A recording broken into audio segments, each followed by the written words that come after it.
Welcome to Grim Fiction, where darkness meets tranquility. Here, we weave haunting tales set to the soothing sound of rain, perfect for those who crave a touch of the eerie to drift off to sleep. Every night, immerse yourself in new stories that blend the mysterious with the calming, transforming your nights into a journey through the shadows. Subscribe now and let the rain carry you into a world of chilling tales posted daily just for you. The rain poured heavily that night, a relentless downpour that blurred the road ahead. Emily Turner tightened her grip on the steering wheel, squinting through the sheets of rain as her car wound its way through the dense, fog-shrouded forest. The trees loomed on either side like silent sentinels, their skeletal branches reaching out as if trying to snatch her from the safety of her vehicle. She hadn't been to Hollow Ridge since she was a child, visiting with her parents for some distant relative's funeral she barely remembered. The town had always felt eerie, like a place trapped in time, with its crumbling buildings and cobblestone streets that echoed with whispers of the past. But now, with her parents gone, the dilapidated mansion on the outskirts of town was all she had left. As she drove, the GPS on her phone blinked erratically, losing its signal, leaving her to navigate the dark and unfamiliar roads by memory alone. Almost there, she muttered to herself, trying to ignore the gnawing feeling in her stomach. The house had come as a surprise, a cryptic mention in her parents' will. She hadn't even known they owned property out here. But with their sudden deaths, leaving her lost and grieving, the thought of starting fresh in a new place, far from the suffocating memories of her childhood home, seemed almost appealing. Emily's car finally broke through the thick mist, revealing the silhouette of the mansion up ahead. Hollow Ridge Manor stood tall and imposing, its Gothic spires piercing the dark sky. The front gate creaked open with an unnerving groan as she nudged it with the car's bumper, as if the house had been waiting for her. The air smelled of damp earth and decaying leaves, the scent strong enough to seep through the closed windows. Pulling up to the gravel driveway, Emily killed the engine, and silence enveloped her like a shroud. For a moment, all she could hear was the heavy patter of rain against the car roof. The mansion loomed over her, its blackened windows like soulless eyes staring into her very being. She hesitated, her hand on the door handle, before finally stepping out into the cold night air. She shivered as she hurried to the front porch, fumbling with the old brass key she had found in an envelope left on her parents' desk. The key fit perfectly, turning with a loud click that echoed through the empty corridors beyond the door. With a deep breath, she pushed it open, the heavy oak door creaking in protest. Inside, the house was a tomb of darkness. She flicked the light switch, but nothing happened. Figures, she sighed, realizing the electricity was probably cut off. The beam of her flashlight cut through the blackness, revealing a grand foyer filled with dust-covered furniture draped in white sheets. Cobwebs hung like tattered curtains from the ceiling, and the air was thick with the musty smell of abandonment. As she stepped inside, the door behind her slammed shut with a deafening thud, making her jump. She turned quickly, her flashlight beam swinging wildly, but saw nothing but the heavy door, now firmly closed. Taking a deep breath to calm her racing heart, she told herself it was just the wind. But deep down, she couldn't shake the feeling that something was watching her. She moved deeper into the house, the floorboards creaking underfoot like the groans of an old man. Portraits lined the walls, their subjects staring out with cold, unseeing eyes. The faces seemed to follow her as she made her way through the maze of hallways, each turn taking her deeper into the heart of the house. Finally, she found her way to what appeared to be the living room. The fireplace was cold and empty, but at least it was a space that felt somewhat less oppressive. She set her bags down, dust billowing up around her. Exhausted from the long drive, she decided to explore more in the morning. But as she turned to head upstairs, she heard it, a faint whisper, like a breath against her ear. She froze, the hairs on the back of her neck standing up. Emily, her name, barely more than a murmur, carried on the still air. She spun around, her flashlight beam slicing through the darkness, but there was nothing there. The house was silent again, save for the steady beat of her own panicked heart. "Must be the wind," she whispered to herself, trying to sound convincing. But as she made her way up the grand staircase, the whispers seemed to follow her, echoing softly through the cavernous halls. It was as though the house itself was trying to speak to her. Reaching the master bedroom, Emily found it just as neglected as the rest of the house. A thick layer of dust covered everything, and the once grand bed was draped in a faded canopy. She set her flashlight on the nightstand and collapsed onto the bed, too tired to care about the dust. She would clean it up tomorrow. As she lay there, trying to drift off to sleep, the whispering began again, now clearer, more insistent. It seemed to seep from the walls, a chorus of disembodied voices that grew louder as the wind howled outside. "We've been waiting." Emily bolted upright, her heart racing. The voices stopped immediately, as if cut off by an unseen hand. Silence settled over the room once more, thick and heavy. She lay back down, pulling the dusty covers over her head like a frightened child, willing herself to believe it was all in her imagination.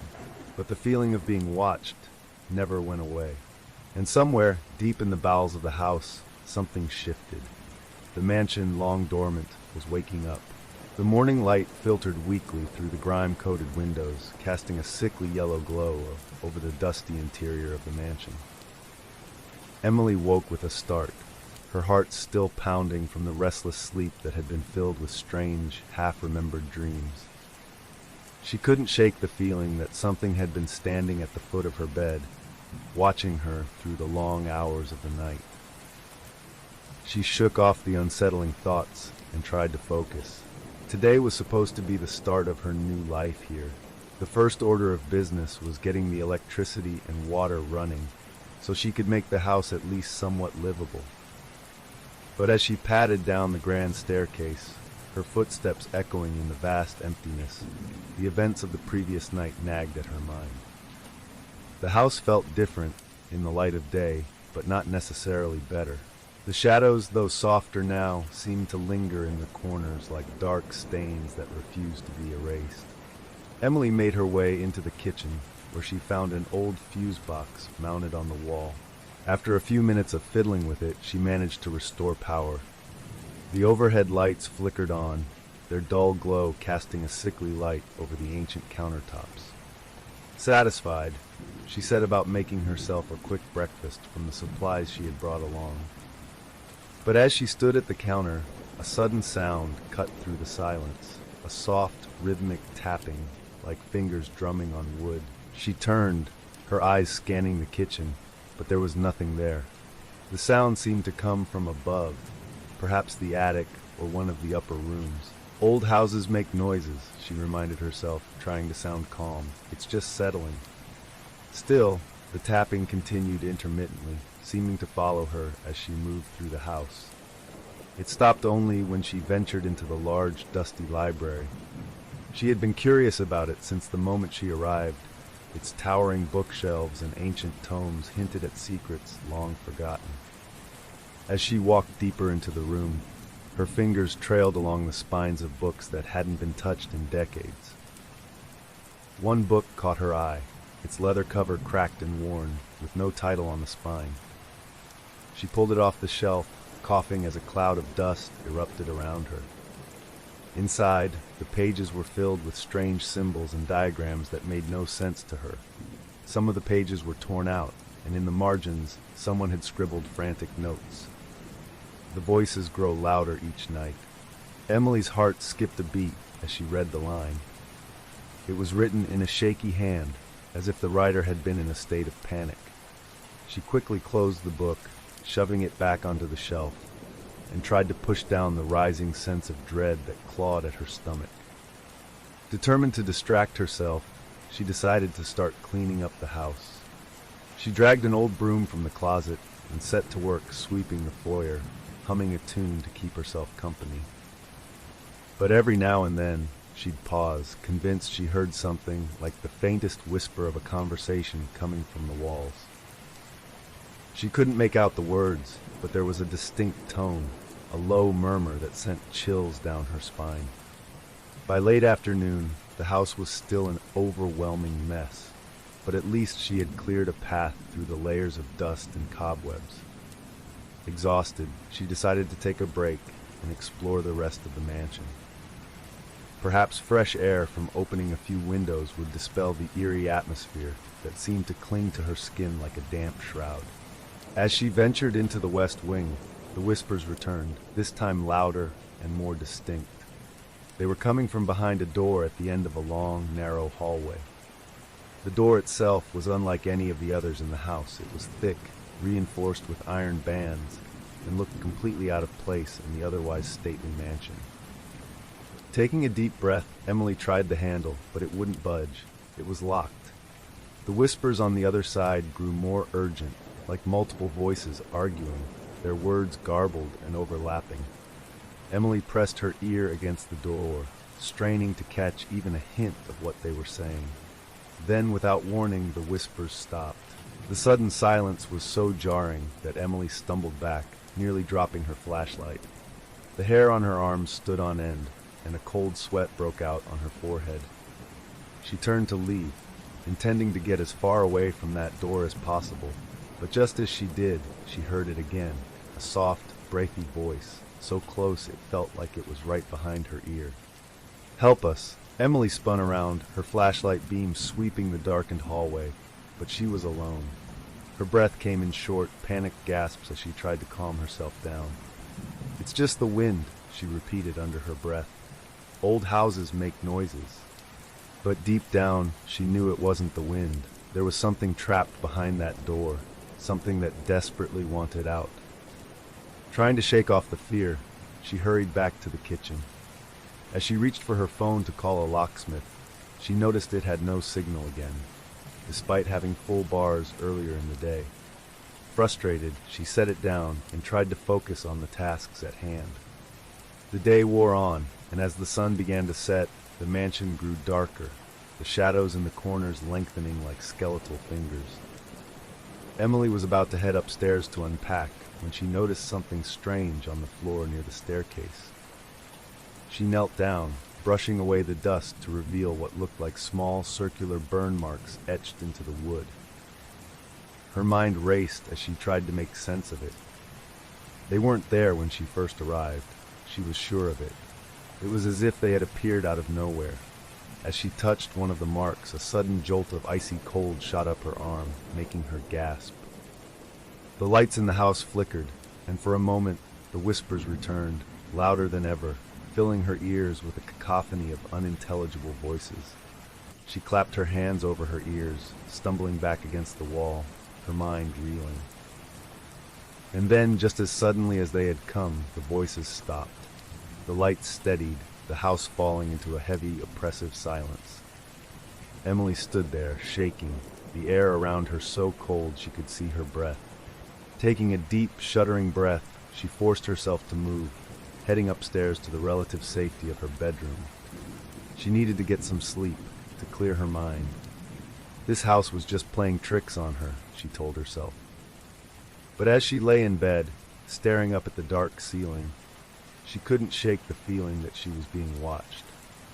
She pulled the covers up to her chin, listening intently to the silence. And then, just as sleep began to pull her under, she heard it again, a soft whisper from the hallway. "Emily." Her eyes shot open, her heart pounding furiously. She lay there, frozen in terror, unable to move, unable to breathe, as the whispering voices drew closer and closer to her door. The house was no longer content with being a passive observer. It wanted something from her, and it was only just begin. The morning light brought little comfort to Emily as she woke from a fitful sleep. Dark circles ringed her eyes, and her limbs felt heavy as if she had run a marathon. She couldn't shake the memories of the whispers that had haunted her dreams, or were they dreams? The more she thought about it, the less certain she became. The strange voices had seemed so real, like ghostly breaths against her ear. Determined to get through the day, she forced herself out of bed and into the shower. The icy water helped to clear her mind, but even there she couldn't escape the unsettling feeling that someone was watching her. The old house groaned and creaked, the pipes rattling as if in protest. Every sound seemed amplified in the silence, filling her with an ever-growing sense of dread. After getting dressed, she made her way downstairs. The house was cold, despite the sun shining through the dusty windows. As she prepared a simple breakfast, her thoughts drifted to the locked door at the end of the west wing hallway. The whispers that had come from behind it the day before had not been her imagination. She knew that now. Something was behind that door, something that desperately wanted out. With her phone still refusing to connect to any network, Emily had no choice but to explore the mansion on her own. She couldn't ignore the door any longer. She needed to know what was inside, if only to put her mind at ease. After gulping down her coffee, she armed herself with a heavy flashlight and a crowbar she had found in the dusty garage. The hallway to the west wing felt colder than the rest of the house, as if the very air had been drained of warmth. Her footsteps echoed unnervingly, each step seeming to be followed by a faint, almost imperceptible shuffle behind her. She stopped several times, turning around, but there was nothing there, just shadows lurking in the corners, waiting. When she reached the door, she hesitated, her heart racing. The iron bands and thick wood gave it an ominous presence, as though it were not just a door, but a barrier meant to keep something locked away. The whispers had been silent since yesterday, but now, standing before the door again, she could almost feel the vibrations of faint voices, like distant cries carried on the wind. Taking a deep breath, she jammed the crowbar into the crack between the door and the frame. The wood creaked in protest as she applied pressure, beads of sweat forming on her brow despite the cold. After several long, agonizing moments, the ancient lock gave way with a loud, metallic snap. The door swung open with a creak, releasing a gust of stale, icy air that smelled of rot and something else, something metallic, like old blood. Emily hesitated on the threshold, her flashlight illuminating a narrow, pitch-black stairway leading down into darkness. The realization hit her like a punch to the gut. The locked door wasn't just a room, it was the entrance to a basement she hadn't known existed. Steeling herself, she began her descent, each step echoing hollowly in the confined space. The temperature dropped with every step, and soon she could see her breath puffing out in small white clouds. The walls were lined with damp, mold-covered stones, and strange symbols were scratched into the surface, their meaning lost to time. At the bottom of the stairs, she found herself in a large, cavernous room, illuminated by the flickering beam of her flashlight. The air was thick with the smell of decay, making her gag. The stone floor was covered in strange markings, circles, lines, and runes that twisted and spiraled like a madman's scrawl. At the center of the room stood a stone altar, stained dark with something she prayed was not blood. A cold dread washed over her. This wasn't just some forgotten cellar or storage space, it was a ritual chamber. As she approached the altar, her flashlight flickered, casting erratic shadows on the walls. Her pulse quickened when she noticed something glinting on the floor near the altar. She knelt down and picked it up, realizing it was an old photograph, brittle with age. The image was faded, but she could still make out a group of people standing together, their faces twisted into grotesque masks of agony. But it was the figure in the center that made her blood run cold. It was a woman who looked eerily like Emily herself, her eyes wide with terror, her hands bound behind her back. The resemblance was uncanny, as though she were staring at a ghostly reflection of herself from another time. Before she could process what she was seeing, a cold, skeletal hand clamped down on her shoulder. Emily screamed, spinning around, but there was no one there, only the thick, suffocating darkness. The whispers returned, louder this time, echoing around the chamber like a chorus of tormented souls. She couldn't understand the words, but the tone was unmistakable, pleading, desperate, and filled with pain. The voices seemed to swirl around her, closing in like a pack of wolves. Her flashlight flickered again, then died, plunging her into total darkness. Panic gripped her, and she fumbled with the flashlight, desperately trying to get it to work. But it was no use. The darkness was absolute, pressing in on her from all sides. The whispers grew louder, more insistent, now accompanied by a faint, scraping sound, like nails dragging against stone. In her panic, she stumbled backward, her hands reaching out to find something, anything, to hold on to. Her fingers brushed against cold, slick stone, and she realized she was backed up against the altar. Suddenly, the room was filled with a blinding flash of light. Emily cried out, shielding her eyes. When the light faded, she was no longer alone. Figures began to materialize in the darkness, ghostly silhouettes that shimmered and wavered, like reflections on the surface of water. Their eyes were hollow pits of darkness, and their mouths moved soundlessly, their whispers now a maddening cacophony. One of the figures stepped forward, its translucent hand reaching for Emily.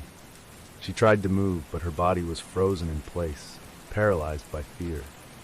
The figure's touch was like ice, seeping through her skin and into her very bones.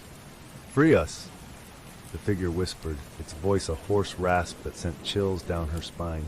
"You must finish what he began." "What are you talking about?" Emily gasped, her voice barely more than a whisper. But the figure did not answer. It only stared at her with its hollow eyes, its mouth twisting into a grotesque grin. Then, as suddenly as they had appeared, the figures began to fade, dissolving into the darkness like mist. The light in the room flickered back on, and Emily found herself alone once more, the whispers reduced to a faint murmur. She bolted up the stairs, not daring to look back, her heart pounding so hard she thought it might burst. Slamming the door behind her, she locked it with trembling hands, her breath coming in short, panicked gasps. But as she backed away from the door, she noticed something that made her blood run cold. The whispers hadn't stopped. They were coming from inside her head now, a chorus of voices that grew louder and louder, drowning out her thoughts. "You cannot leave. You are bound to this place." Emily clamped her hands over her ears, but it was no use. The house had woken up, and it had found its new victim. And it wasn't going to let her go. Emily spent the rest of the day holed up in the master bedroom, her back pressed against the heavy wooden door, as if that could keep whatever horrors lurked in the mansion's depths at bay. The whispers had finally faded, leaving her alone in the oppressive silence. She tried to rationalize what had happened in the basement. Maybe it was exhaustion, the stress of moving into this decrepit house. But deep down, she knew it wasn't just her mind playing tricks on her. She glanced around the room, her eyes lingering on the dusty corners and faded wallpaper. The once grand decor now looked like the remnants of a long-forgotten dream, decayed and rotting. Emily knew she couldn't hide forever, but she needed a way to make sense of it all. She needed answers. Determined to gather her bearings, she forced herself to move. She had to at least make the mansion feel like it could be a home again, even if it was a desperate attempt to reclaim some semblance of normalcy. As she explored the rooms on the second floor, her heart began to settle into a steady rhythm. The daylight outside, though dim and hazy, seemed to give her a sliver of hope. That hope vanished when she entered one of the guest bedrooms at the far end of the hall. This room was filled with an assortment of old furniture, covered in dusty white sheets. As she pulled the sheets away, revealing antique dressers and side tables, she uncovered a tall, ornate mirror tucked away in the corner. It was beautifully carved, with intricate patterns of vines and roses that had faded with time. Despite its elegance, the mirror's glass was cloudy, almost opaque, as if it had been hiding secrets for far too long. Emily felt an inexplicable pull towards the mirror. She wiped her sleeve across its surface, clearing away the thick layer of grime. As she gazed into her own reflection, she shuddered. Her face looked pale and haggard, her eyes sunken with exhaustion. She barely recognized herself, but it was more than just her tired appearance that sent a chill down her spine. The reflection seemed off. The room behind her in the mirror was subtly different, darker, the shadows deeper. And then she saw it, a figure standing behind her. Emily froze, her breath catching in her throat. It was a tall, shadowy figure, its features obscured, but she could make out its eyes, two hollow black pits that stared unblinkingly at her. She spun around, her heart pounding in her chest, but there was no one there. The room was empty, save for the dust motes dancing in the air. Turning back to the mirror, the figure was gone. Her reflection was normal again, just her own frightened face staring back at her. She told herself it was just her imagination, the lingering effects of whatever nightmare she had uncovered in the basement. But as she stepped away from the mirror, she couldn't shake the feeling that something was watching her through the glass, waiting for the right moment to emerge. That night, as darkness fell over the mansion, the wind howled through the trees outside, making the house creak and groan like a living thing. Emily tried to distract herself by organizing her belongings, but her eyes kept drifting back to the mirror in the corner. It seemed to draw her attention no matter where she was in the room, its presence like a black hole, swallowing the light. Eventually, exhaustion forced her to collapse into bed. But as she drifted off, she had the unsettling feeling that she wasn't alone. Her dreams were filled with fragmented images, a woman's face twisted in agony, the sound of distant screaming, and the sensation of cold hands gripping her wrists. Emily woke with a start in the dead of night, her heart racing. The room was pitch black, the only light coming from the faint glow of the moon filtering through the window. She lay there, listening to the silence, when she heard it, a faint, rhythmic tapping. It was coming from the mirror. Terrified but unable to stop herself, she turned on the bedside lamp and slowly approached the mirror. The tapping continued, rhythmic and insistent, like fingers drumming against the glass. As she got closer, she noticed something that sent a cold shiver down her spine. The reflection wasn't just showing her room anymore. The glass had turned a murky shade of black, and within it, she could see what appeared to be a different room entirely. An old, decrepit space with walls covered in what looked like peeling wallpaper and mold. The tapping grew louder, more desperate, like someone trapped on the other side trying to break through. And then, through the darkened glass, she saw it again, the figure with hollow eyes. This time it was clearer, more defined. It was no longer just a shadow, but a grotesque, emaciated figure, its face twisted into an expression of rage and desperation. Its bony fingers scratched at the other side of the glass, trying to break free. "Help me!" the figure hissed, its voice muffled as if it were coming from the depths of a well. Emily stumbled back, knocking over a side table in her panic.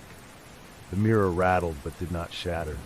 Instead, the figure pressed its skeletal face against the glass, its black eyes widening with something that looked like hunger. "Help me, Emily!" it whispered again, but this time the voice wasn't muffled. It was clear, sharp, and it sounded disturbingly like her own. In a blind panic, she grabbed the dusty sheet she had taken off the mirror earlier and threw it over the glass, cutting off her view of the horrible apparition. The whisper stopped, replaced by a heavy, oppressive silence. The tapping ceased, but she could still hear the faint sound of breathing, as though someone or something was standing right behind the mirror, waiting. For the rest of the night, Emily huddled in the farthest corner of her bed, clutching a flashlight in her trembling hands. She kept her eyes fixed on the covered mirror, half expecting the sheet to be ripped away at any moment by whatever monstrous thing was trapped behind the glass. When dawn finally broke, Emily was no closer to understanding what was happening. But one thing was clear. The house wasn't just haunted by echoes of the past. It was alive, and it had begun to take a particular interest in her.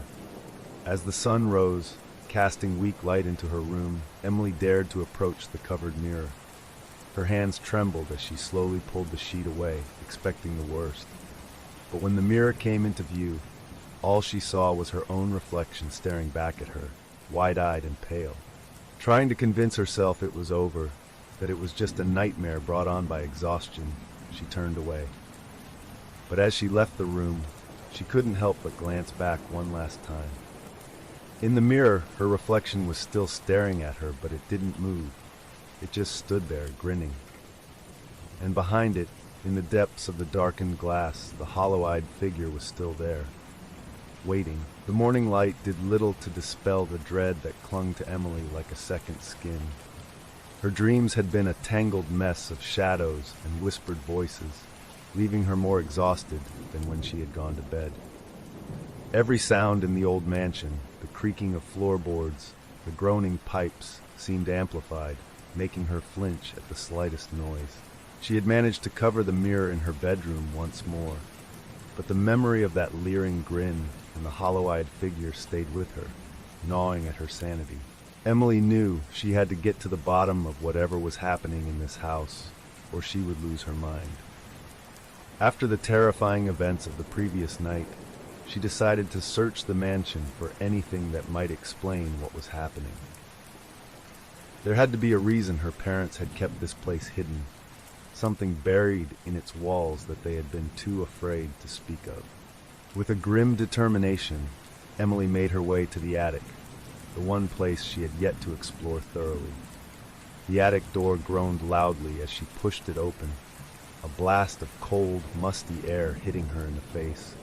The narrow wooden staircase creaked under her weight as she ascended into the darkness above. The attic was a cavernous space, filled with old furniture, broken lamps, and trunks covered in a thick layer of dust. The only light came from a small, grimy window that let in a dim, grayish light, casting long, eerie shadows that seemed to dance across the walls. As Emily picked her way through the clutter, she couldn't shake the feeling that she was being watched, that something was lurking just beyond the edge of her vision. At the far end of the attic, tucked beneath a pile of old newspapers, she found an old leather-bound journal. Its cover was cracked and brittle, the leather peeling away in places. There were no markings to indicate who it had belonged to, but as she opened it, a musty smell of age and decay filled her nostrils. The handwriting inside was erratic, the ink faded to a rusty brown, as if the pages had absorbed the writer's desperation.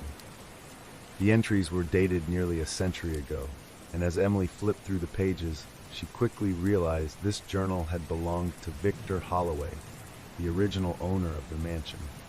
August 17, 1923. The voices have returned, louder now, insistent. They call my name in the dead of night, urging me to complete the ritual, but I am too weak. The house demands more than I can give.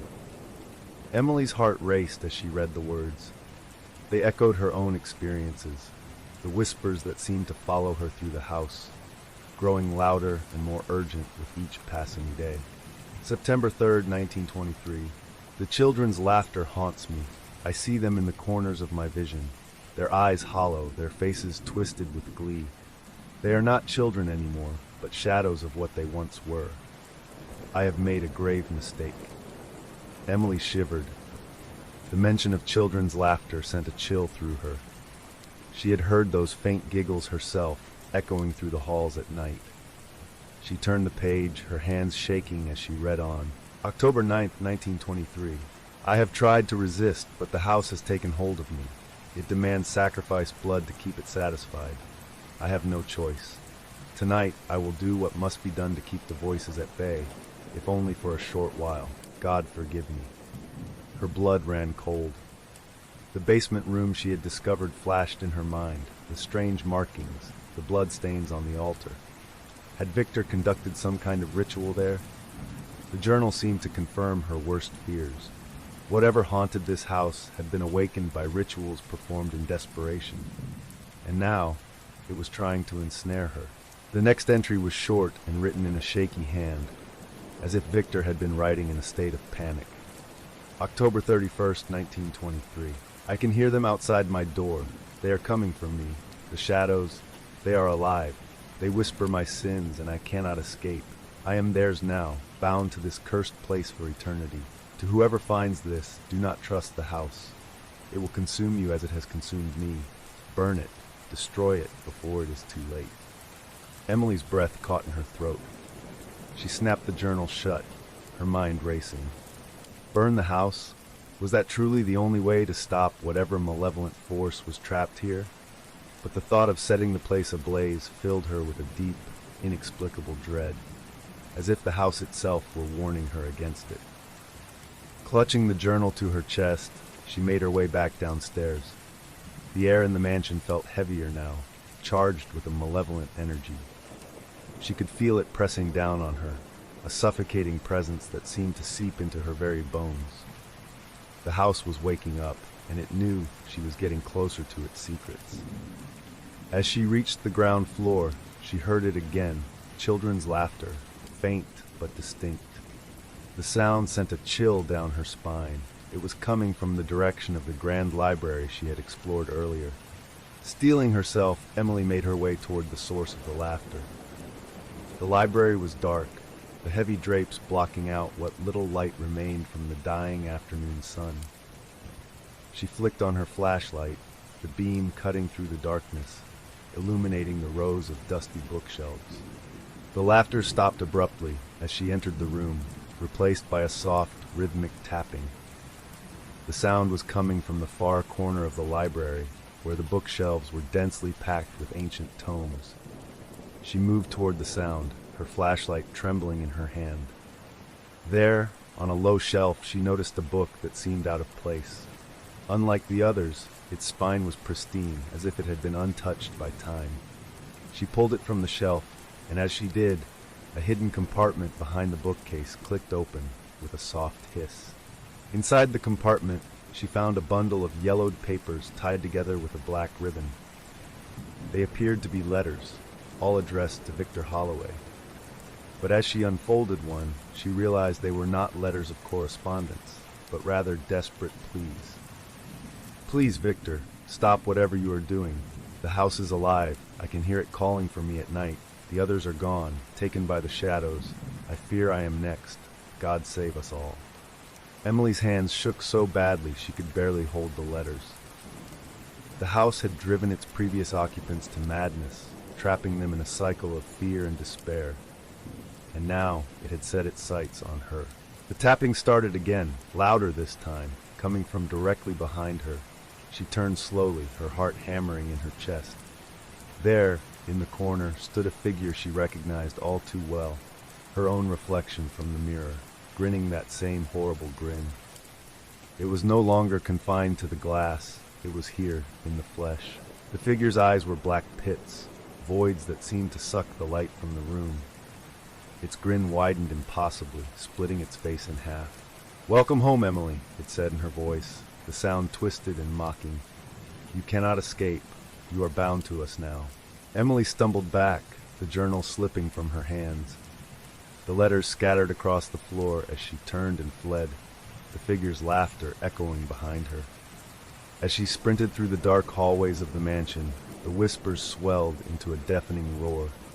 The house was alive, and it had her firmly in its grasp. But she wasn't ready to give up just yet. Somewhere in this cursed house was the answer she needed. She had to find it before the house claimed her soul, just as it had claimed so many others before her. The sun had dipped below the horizon, plunging Hollow Ridge into darkness once again. Emily stood in the foyer, her back against the cold, unyielding door, trying to steady her breath. She had run through the labyrinthine halls of the mansion, pursued by something that wore her face, that spoke in her voice. The echoes of its laughter still lingered in her mind, sending chills down her spine.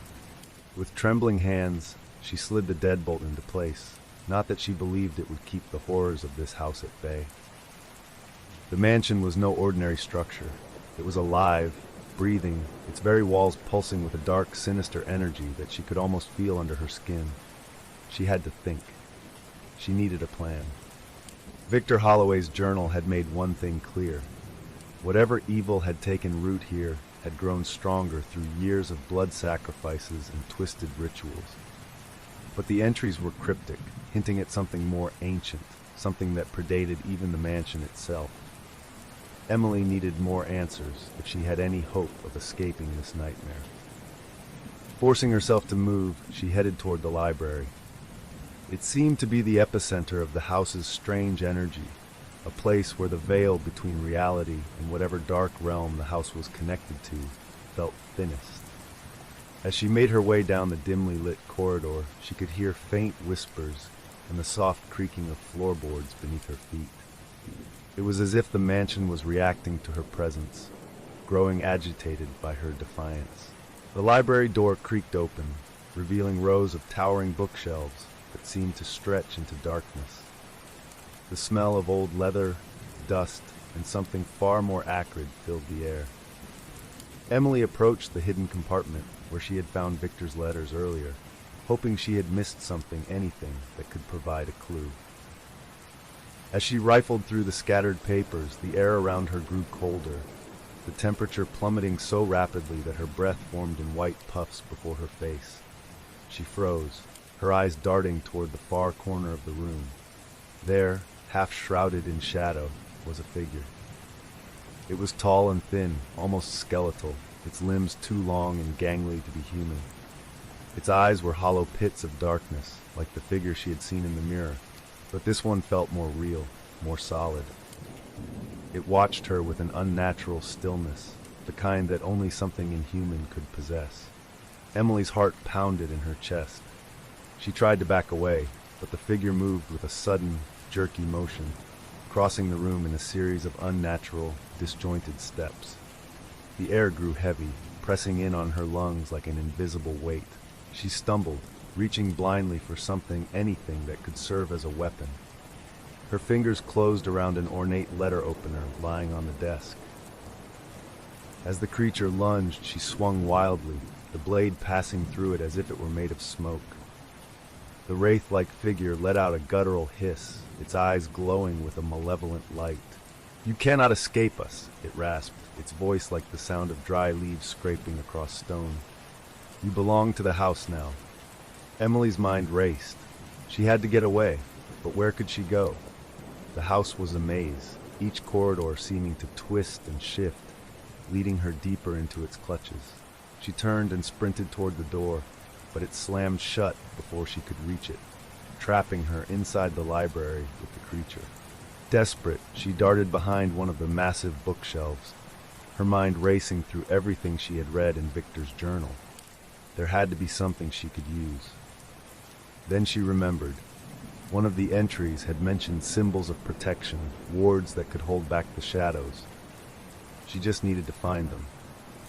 The wraith prowled through the library, its rasping breath filling the air as it searched for her.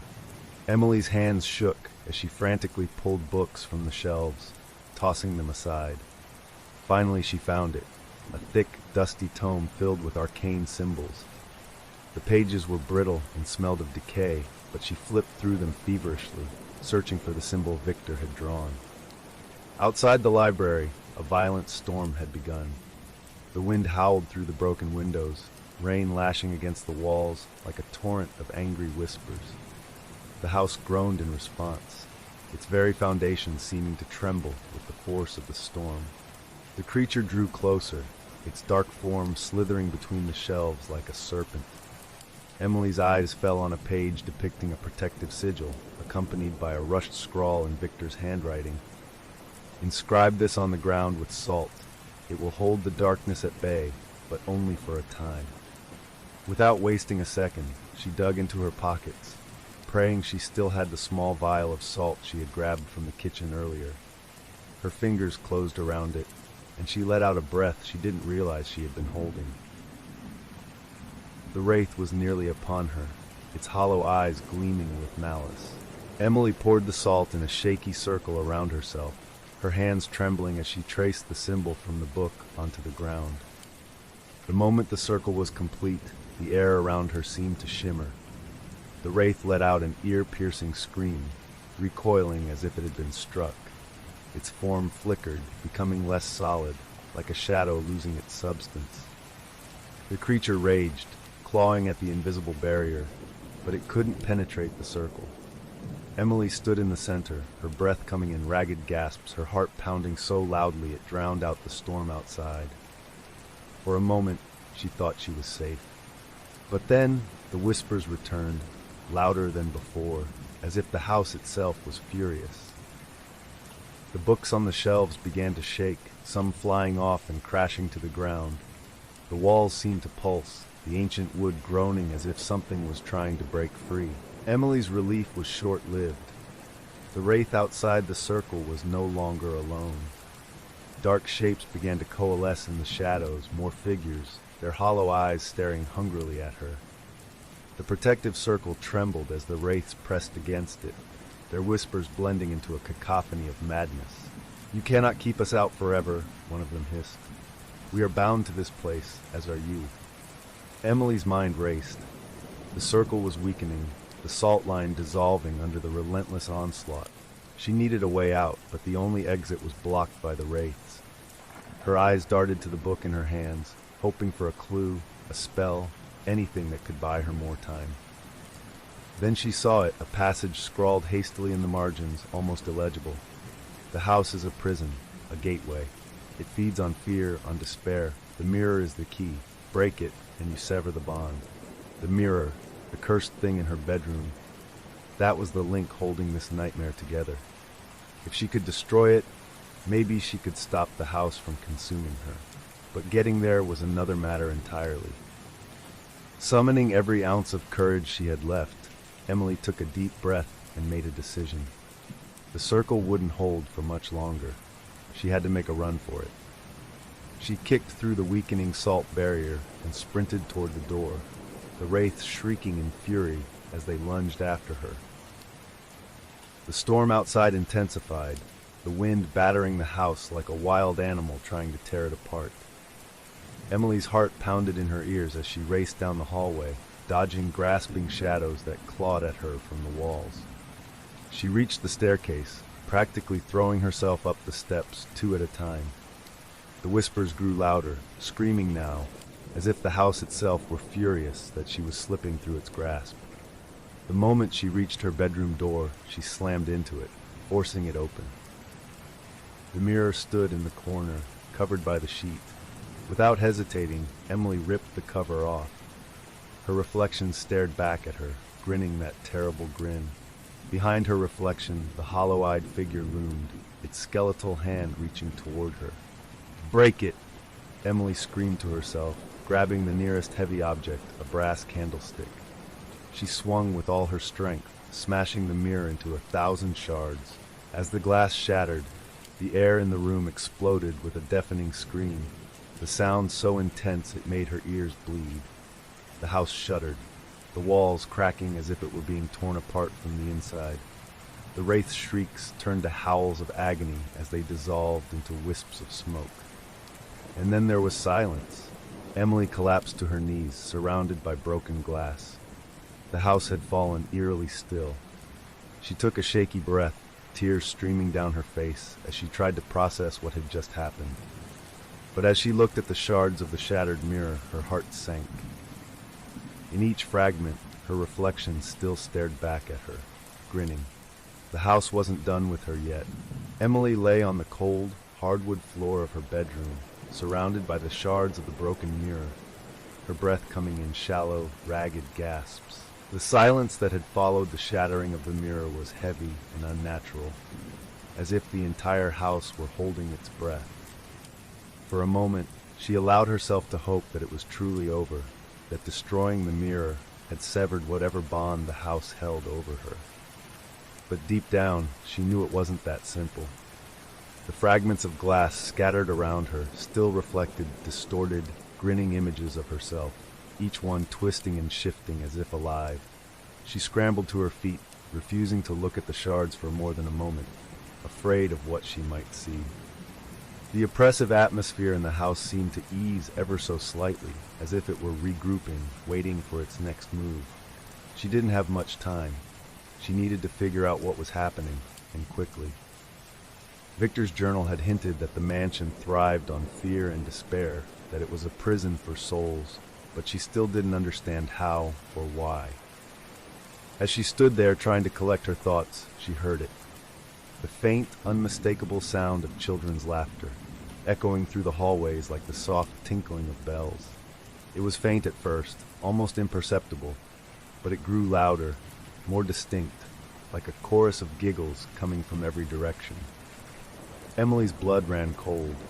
She had heard that laughter before in the dark corridors in her dreams, but now it was everywhere.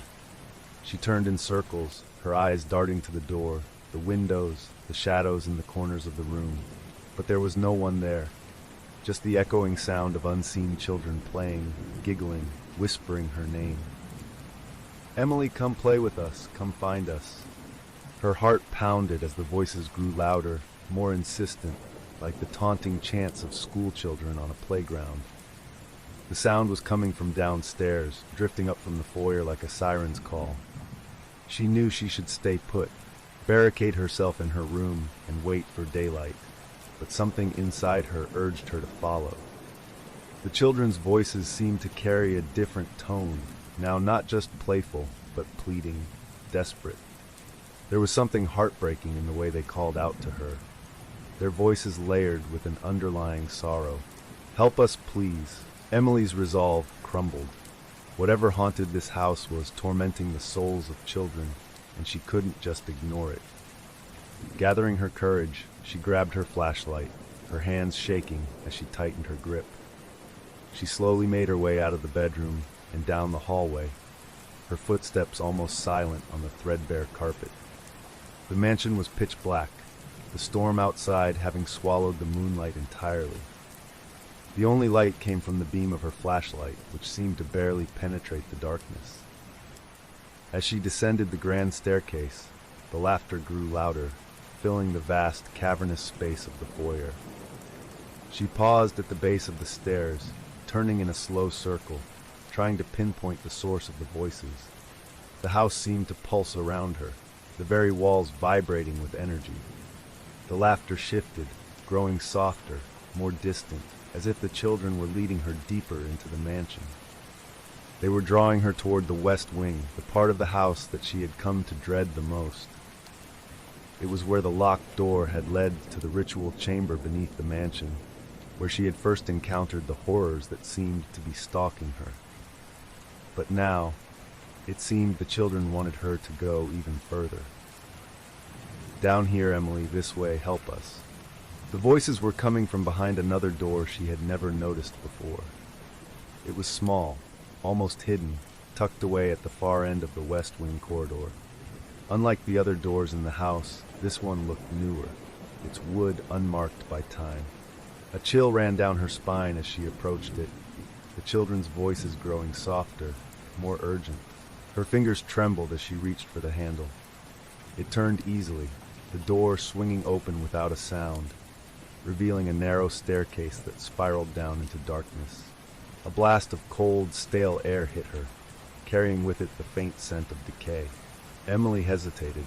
Every instinct screamed at her to turn back, to run. But the children's voices called to her, soft and pleading, tugging at her heart. "Please, Emily, don't leave us. We need you." Taking a deep breath, she began her descent. The stairs were narrow, winding, and seemed to go on forever, the air growing colder and thicker with each step. Her flashlight flickered, its beam barely cutting through the oppressive darkness. She could hear her own breathing, shallow and ragged, and the faint sound of footsteps that weren't her own, echoing just behind her. When she reached the bottom, she found herself in a low, vaulted room. The stone walls were covered in damp patches, the floor slick with moisture. But what drew her attention was the series of small doors lining the far wall, each one barely large enough for a child to crawl through. The laughter had stopped, replaced by a chorus of soft, rhythmic sobs. Emily approached the doors cautiously, her flashlight beam trembling. She knelt down and peered into one of the openings, her heart breaking at what she saw.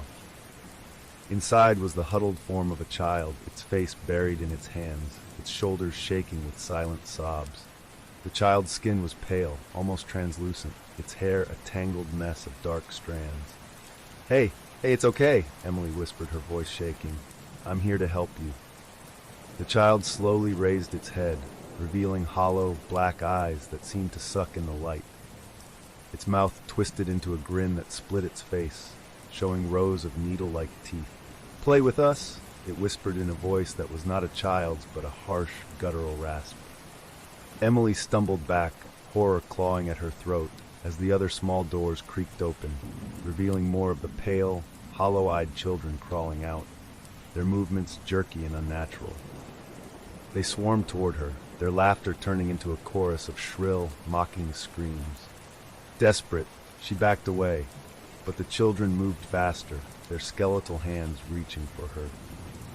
She swung her flashlight like a weapon, but it passed through them as if they were made of smoke. Their laughter filled her ears, growing louder and louder until it became a deafening roar. Just as the first set of icy hands closed around her ankles, something inside her snapped. With a scream, she tore free and ran, not daring to look back. She bolted up the staircase, her feet slipping on the damp stone, the children's laughter following her like a taunting echo. She burst into the hallway, slamming the door behind her. The house seemed to shake in fury, the walls vibrating as if they were about to collapse. But the laughter stopped abruptly, replaced by an eerie silence. Emily leaned against the door, gasping for breath. The whispers, the children's laughter, the dark figures, they were all pieces of a puzzle she still didn't understand. But one thing was clear. The house had not let her in by accident. It wanted her here for a reason. And whatever that reason was, she was running out of time to figure it out. As she turned to head back toward the safety of her bedroom, she heard it. A new voice, soft and clear, coming from somewhere deep within the house. Emily, you're getting closer. The game had changed. The house was no longer content with just scaring her. It was drawing her deeper into its web, setting the stage for the final act. Emily's hands were still shaking as she hurried back to her bedroom, slamming the door behind her and locking it. She could still hear the echoes of the children's twisted laughter reverberating through the mansion, as if the walls themselves were taunting her.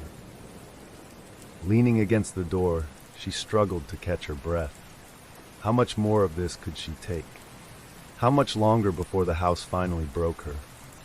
She glanced around her room, taking in the splintered remnants of the mirror she had smashed. The shards still reflected twisted versions of herself, their grins mocking her terror. She turned her back on them, trying to focus on the journal she had snatched up from the library in her panicked flight. Somewhere within its brittle pages had to be a clue, something that could help her unravel the malevolent grip the house had on her. Flipping through the journal, she came across a passage she hadn't noticed before. The handwriting was even more frenzied, the ink smeared as if Victor Holloway's hand had been shaking violently as he wrote it. The house's power is not confined to these walls. The forest behind the mansion, is alive with its darkness. The well, it all began with the well. They say it reaches deep into the earth, to a place where the darkness sleeps, waiting. But it is awake now. God help anyone who ventures there. Emily's pulse quickened. The forest, the well. The journal hinted that it was somehow the source of the house's power, the place where all the madness had begun. She remembered seeing it during her first day here, a forgotten structure hidden deep in the woods behind the mansion, choked with vines and brambles. At the time, she had dismissed it as just another relic of the past, but now it seemed the well held the answers she desperately needed. Grabbing her flashlight, a thick jacket, and the crowbar she had used to break into the locked basement door, Emily steeled herself. The thought of venturing into the dark forest at night made her stomach twist with dread, but she knew she couldn't afford to wait until morning. The house was growing more aggressive with each passing hour, and whatever force was awakening inside it was getting stronger. She slipped out of her room, moving as quietly as possible. The mansion groaned around her, the sound like a deep, mournful sigh. The air was thick with tension, as if the house were aware of her intentions and was preparing to stop her. The front door opened with a reluctant creak, and Emily stepped outside, greeted by the cold embrace of the night. The wind whipped around her, carrying with it the scent of damp earth and decay. The moon was hidden behind thick clouds, casting the forest in an inky darkness. The beam of her flashlight barely pierced through the mist that clung to the ground like a shroud. She followed the overgrown path behind the mansion, her heart pounding louder than the crunch of dead leaves beneath her boots. The forest loomed around her, trees twisting into grotesque shapes, that seemed to reach out for her with skeletal branches. Every rustle of leaves, every crack of a twig made her flinch. Her nerves stretched taut. After what felt like hours, but was likely only minutes, she reached the clearing where the old well stood. The structure was ancient, its stone walls covered in moss and vines. It was taller than she remembered, as if it had grown in the time since she had first seen it. The air around it was colder, the ground frozen despite the dampness of the earth elsewhere in the forest. Emily approached the well cautiously, shining her flashlight down into its depths. The darkness seemed to swallow the light, revealing nothing but an abyss that went on forever. She could hear a faint sound drifting up from below, like a chorus of whispers carried on a breeze that did not belong to this world. As she leaned closer, the whispers grew louder, more distinct. It wasn't just one voice, it was many, layered on top of one another, pleading, crying, and sometimes laughing hysterically. "Emily, come closer, join us." Her flashlight flickered, the beam sputtering as if something were draining its power. She gripped it tighter, her knuckles white. She had come this far. She couldn't turn back now. Taking a deep breath, she knelt by the edge of the well and peered into the darkness. Suddenly, a pair of skeletal hands shot up from the depths, grasping her wrists with an icy grip. Emily screamed, trying to pull away, but the hands held fast, their touch so cold it burned. The whispers turned into shrieks of laughter, the voices echoing up from the abyss, drowning out her cries. The hands began to pull, dragging her toward the edge of the well. She scrambled for footing, her boots slipping on the slick stones. In her panic, she swung the crowbar wildly, managing to strike one of the hands. It shattered into dust, releasing its grip, but the other hand held firm. Desperation clawed at her mind. She could feel herself being pulled toward the darkness below, an abyss that seemed to pulse with malevolent energy. The well was alive, feeding on her fear, trying to drag her into whatever hellish pit lay beneath the earth. In a last, desperate effort, Emily reached into her jacket pocket and pulled out a vial of salt she had kept since her encounter in the library. She poured it directly onto the hand clutching her wrist. The effect was immediate. The skeletal hand let out a shriek, releasing her as it disintegrated into black smoke. Panting, Emily stumbled back from the well, her heart racing. The whispers had stopped, replaced by a deep, angry rumble that seemed to come from the earth itself. The ground beneath her trembled, cracks spreading outward from the base of the well. She watched in horror as the stones began to crumble, the entire structure collapsing in on itself with a deafening roar. As the dust settled, Emily could see that the well was now completely sealed, buried under a pile of rubble. The forest fell silent, the oppressive weight that had been pressing on her chest easing ever so slightly. But the relief was short-lived. From behind her, deeper in the forest, came the sound of branches snapping, the rustle of leaves. Something was coming. The house might have lost its grip on the well, but whatever force she had awakened was not done with her yet. Emily turned and ran, her legs burning as she sprinted back toward the mansion. The air behind her was filled with the sound of something large crashing through the underbrush, getting closer with each passing second. She didn't dare look back. The house came into view, its dark silhouette outlined against the stormy sky. She could see the lights in the windows flickering like the dying embers of a fire.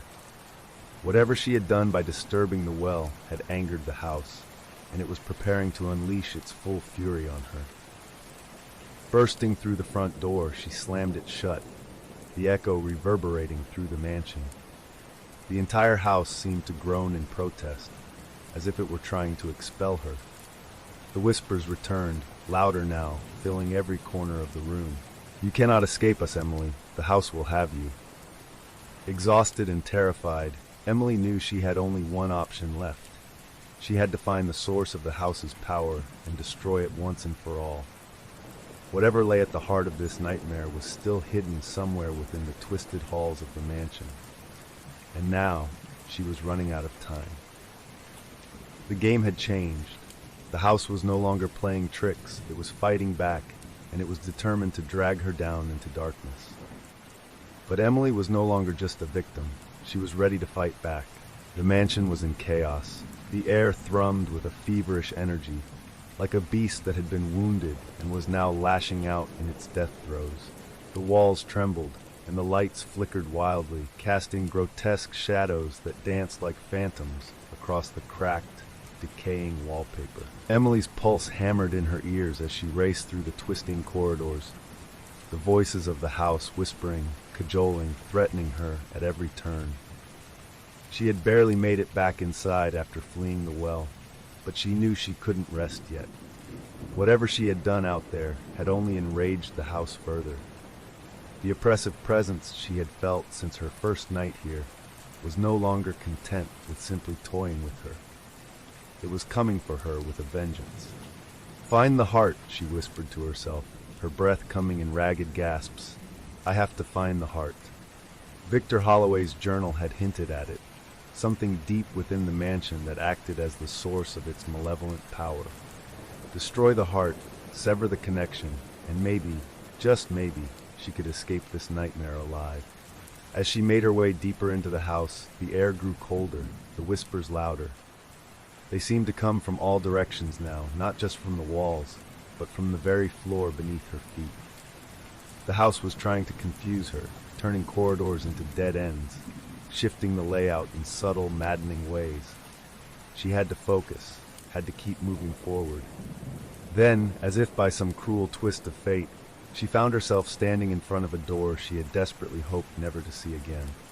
The door to the locked room she had broken into before, the one that led to the underground ritual chamber. The door, once closed and sealed tight, now stood slightly ajar, as if beckoning her to enter. A cold dread settled over her. She didn't want to go back down there, but she knew she had no choice. Taking a deep breath, she pushed the door open and descended the narrow staircase, the damp, moldy air wrapping around her like a shroud. The ritual chamber was just as she remembered it, the stone altar at the center, surrounded by strange arcane symbols carved into the floor, the air thick with the metallic stench of old blood. But now there was something new. Candles flickered on the edges of the room, casting an eerie glow, their flames swaying unnaturally as if caught in a non-existent breeze. As she stepped into the room, the whispers stopped abruptly, replaced by a deep, resonant voice that sent chills racing down her spine. "Emily, you've come at last." The voice was rich, commanding, and terrifyingly familiar. It was a voice she had heard before, in the whispers that haunted her dreams, in the mocking taunts of the house. Turning slowly, Emily's flashlight fell upon a figure standing in the shadows at the far end of the chamber. Victor Holloway. He was no longer the desperate, half-mad figure she had imagined from his journal entries. Instead, he stood tall, his gaunt frame cloaked in dark robes, his eyes glowing with an unnatural light. His face was twisted in a grotesque grin, as if he were both pleased and amused by her presence. "You've been quite the troublesome guest, haven't you?" he said, his voice echoing unnaturally in the confined space. "Running through my house, defiling my well, it's been a long time since someone gave me such sport." Emily's heart pounded in her chest, but she forced herself to stand her ground. "What are you?" she demanded, her voice wavering. "What is this place? What do you want from me?" Victor's grin widened, his hollow eyes gleaming like twin black stars. "This house is more than just wood and stone, my dear," he replied. "It is a gateway, a conduit to the darkness beyond, a darkness that I brought forth, that I nurtured, that I fed." Emily's mind raced. "The well," she whispered. You summoned something from it, didn't you?" Victor's eyes flickered, and for a moment his grin faltered. "Ah, you are clever," he said softly. "Yes, the well was the beginning. I thought I could control it, use its power to extend my life, to bind myself to this place. But the darkness was hungrier than I anticipated." Emily took a step back, her mind reeling. "So you sacrificed the children," she said, the horror of it sinking in. "You fed them to whatever was down there." A dark laugh escaped Victor's lips, the sound like the crackling of dry leaves. "Not just the children," he said, his grin widening. Anyone who entered this house became fuel for the darkness. Their fear, their despair, it was delicious. Emily's stomach churned. "But why me?" she demanded. "What do you want from me?" Victor's expression darkened, his eyes narrowing. "You have something the others did not," he said slowly, his voice now a low, menacing whisper. "You are bound to this house, Emily, just as I am. Your bloodline, it ties you here." "What are you talking about?" Emily asked, her heart skipping a beat. Victor stepped forward, his shadow stretching across the floor like a living thing. "Your family has always been connected to Hollow Ridge," he said. "Your ancestors helped me build this place, helped me open the gateway, but they betrayed me, tried to seal the darkness away." He spat the last words with venom. "You are the last of their line, Emily. The key to completing the ritual. The house needs you." Panic surged through her. All this time she had been trying to escape, to survive, but now it seemed the house had been waiting for her all along. She was the final piece of its puzzle. "No," she whispered, shaking her head. "I won't be a part of this." Victor's grin twisted into a snarl. "You don't have a choice, child," he hissed. "The house will have you. You are already bound to it. The moment you stepped through that door, it claimed you." As he spoke, the floor beneath Emily's feet began to vibrate, the symbols on the ground glowing with a sickly green light. The air around her thickened, becoming almost solid, as if the house itself were trying to swallow her whole. She could feel it now, the dark tendrils of the mansion's influence seeping into her mind, trying to drag her down into its depths. "No," she screamed, fighting against the invisible force. "I won't let you have me." Desperate, she remembered the salt she had used to fend off the wraiths. She reached into her pocket, pulling out the last remnants she had left. In a swift motion, she scattered the salt across the glowing symbols on the floor. Victor screamed, his voice a tortured wail that reverberated through the chamber. The light in his eyes flickered, and the ground beneath Emily's feet began to crack and splinter. The mansion shook violently, the walls groaning as if they were in agony. "You fool!" Victor howled, his form flickering like a dying flame. "You've only angered it. The house will consume us both." But Emily wasn't listening. She was already running, her legs burning as she sprinted back up the narrow staircase. The house shook around her, the whispers turning into a deafening roar. The walls seemed to close in, twisting and warping, trying to trap her. Bursting into the hallway, she stumbled, the ground shifting beneath her feet.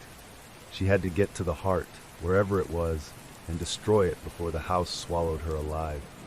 Victor's voice echoed in her mind, a final, taunting whisper. "You can't escape, Emily.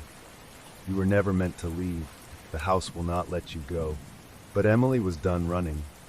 She had one chance left, and she would either destroy the heart of this cursed mansion or die trying. And with that resolve, she ran deeper into the darkness, ready to confront whatever horror awaited her. Emily's heart pounded as she sprinted through the darkened corridors of Hollow Ridge Mansion.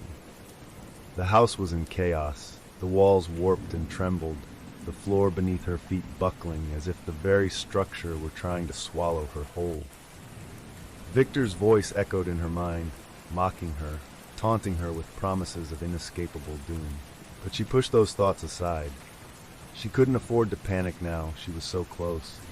The journal had mentioned a heart, a source of power, buried deep within the mansion.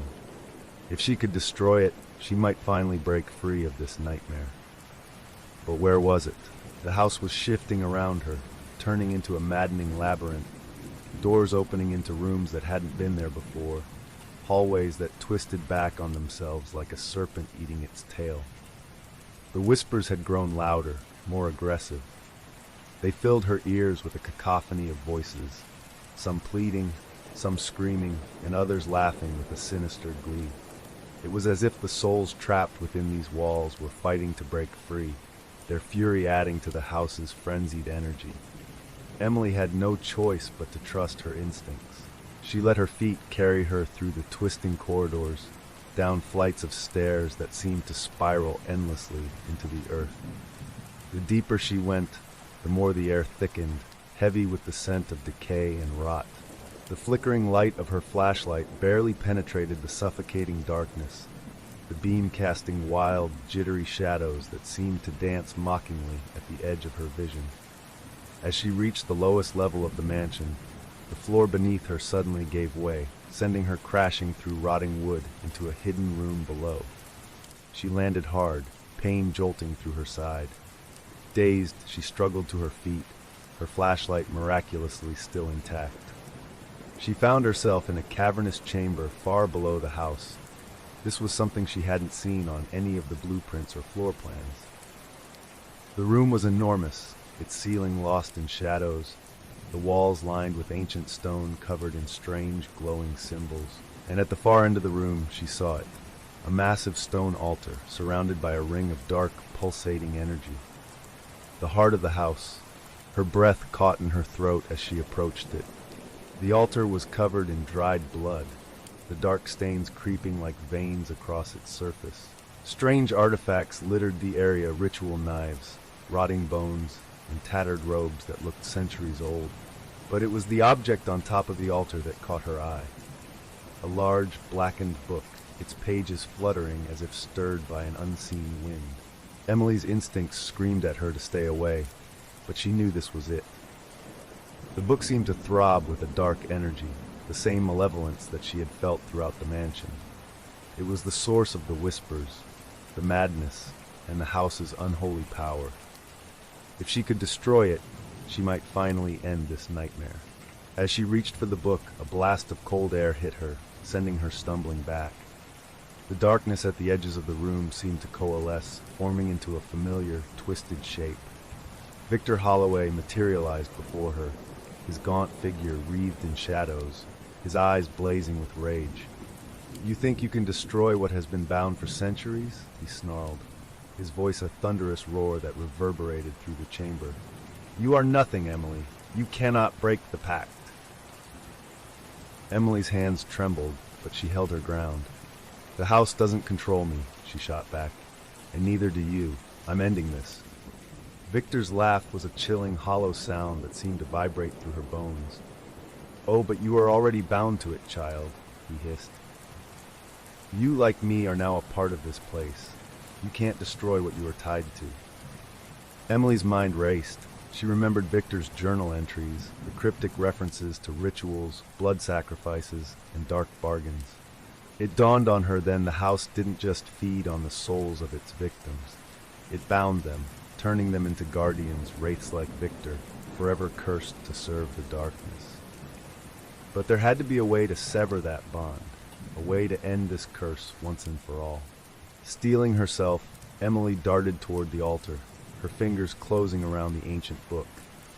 The moment she touched it, a shock wave of energy surged through her, nearly knocking her off her feet. The voices in her head grew deafening, a storm of screams and whispers that threatened to drive her mad. She gritted her teeth and forced herself to focus. "The book is the key," she whispered to herself. "Destroy it, and the house loses its power." But Victor was not about to let her destroy the heart so easily. With an inhuman snarl, he lunged toward her, his hands transforming into grotesque claws. Emily barely managed to dodge his attack, stumbling to the side as his claws raked through the air where her head had been moments before. Desperate, she reached into her jacket pocket and pulled out the last of the salt. With a quick, sweeping motion, she cast it in a circle around herself. Victor recoiled, hissing in fury as the salt formed a protective barrier. But she knew it wouldn't last long. She had to act fast. Emily flipped open the book, her eyes scanning the pages. The words were written in a language she couldn't understand, the symbols writhing on the page as if they were alive. But one thing was clear. The book was filled with rituals, dark invocations that bound souls to the house. At the center of it all was a single incantation, marked with a blood-red seal. The binding ritual. Emily realized then what she had to do. The house's power was tied to this incantation, to the pact that Victor had made all those years ago. If she could reverse it, she could sever the connection between the house and the darkness that fed it. Taking a deep breath, she began to read the words aloud, her voice shaky but growing stronger with each syllable. The ground beneath her feet trembled, the house groaning in protest. Victor howled in rage, his form flickering as the words seemed to burn him from the inside out. "No!" he screamed, lunging at her again. "You cannot undo what I have created." Emily ignored him, her voice rising as she chanted the final words. The symbols on the floor flared with a blinding light, and a wave of force exploded outward from the altar, sending Victor crashing into the far wall. The darkness that had filled the chamber seemed to convulse, the shadows writhing and twisting as if in agony. The whispers turned into a deafening roar, and for a moment Emily thought she would be torn apart by the sheer force of it. But then, just as suddenly, everything stopped. The light faded, the voices fell silent, and the oppressive energy that had filled the house dissipated. Emily fell to her knees, gasping for breath, the book slipping from her trembling hands. Victor was gone. The shadows that had once been his form were now nothing more than a faint wisp of smoke, slowly dissolving into the air. The house around her was eerily quiet, the only sound the faint dripping of water somewhere in the distance. She had done it, but as she stood there, alone in the darkness, a cold realization washed over her. The house might have lost its power, but she was still inside, and now she was bound to it.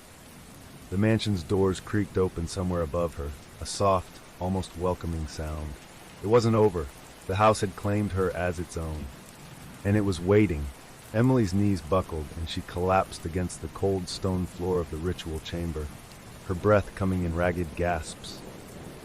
The blinding light from her incantation had dissipated, plunging the room into near-total darkness once more. The oppressive atmosphere that had filled the mansion seemed to have lifted, just slightly. But as she sat there, the realization sank in. She had not destroyed the house's power. She had merely awakened it. The ground beneath her was cold and slick, covered in moisture that smelled faintly of rot. Her hands shook as she reached for the book she had used to perform the counter-ritual, but the pages had turned to ash. Whatever magic she had tapped into had consumed it entirely, leaving only a hollow, blackened cover behind. Emily tried to get to her feet, but her legs felt weak, like they were made of lead. The toll of the ritual, the battles, and the relentless psychological torment had left her drained. But she couldn't stay here. She needed to move, to get out of the house before it recovered from whatever she had done to it. Gathering what strength she had left, she staggered toward the narrow staircase that led back to the main floors of the mansion. Each step was a battle. Every inch felt like wading through thick, invisible mud that seemed to resist her progress. As she climbed, the whispers returned, soft, insidious, like a gentle breeze caressing her ear. "Emily, you belong to us. There is no escape." Ignoring the whispers, she forced herself up the stairs, emerging into the long, dark corridor of the west wing. But something had changed. The air was colder, and a thick, acrid mist clung to the ground, swirling around her feet like living tendrils. The walls, once cracked and covered in peeling wallpaper, now seemed to pulse and shift, as if they were made of flesh rather than stone. The house is alive. The realization struck her like a physical blow. By disrupting the ritual, she had awoken something deeper, something ancient that had been lying dormant, feeding on the souls Victor Holloway had sacrificed over the years. Now, it was fully aware of her presence, and it was angry. A sudden, sharp sound behind her made her spin around, her flashlight beam cutting through the thick mist. But it only revealed more darkness, the faint outline of the corridor stretching into infinity. Emily's breath came in short, panicked gasps as she tried to calm herself. She had to keep moving. She couldn't afford to let fear paralyze her now. But then she saw it, just at the edge of her vision. Shadows began to crawl along the walls. They moved slowly at first, like black ink spreading through water, but soon they gathered speed, converging on her from all directions. These were not the passive, silent shadows she had seen before. These were alive, hungry, reaching for her with elongated skeletal fingers that seemed to stretch impossibly long. Panic surged through her as she turned and bolted down the corridor, the sound of the crawling shadows growing louder behind her.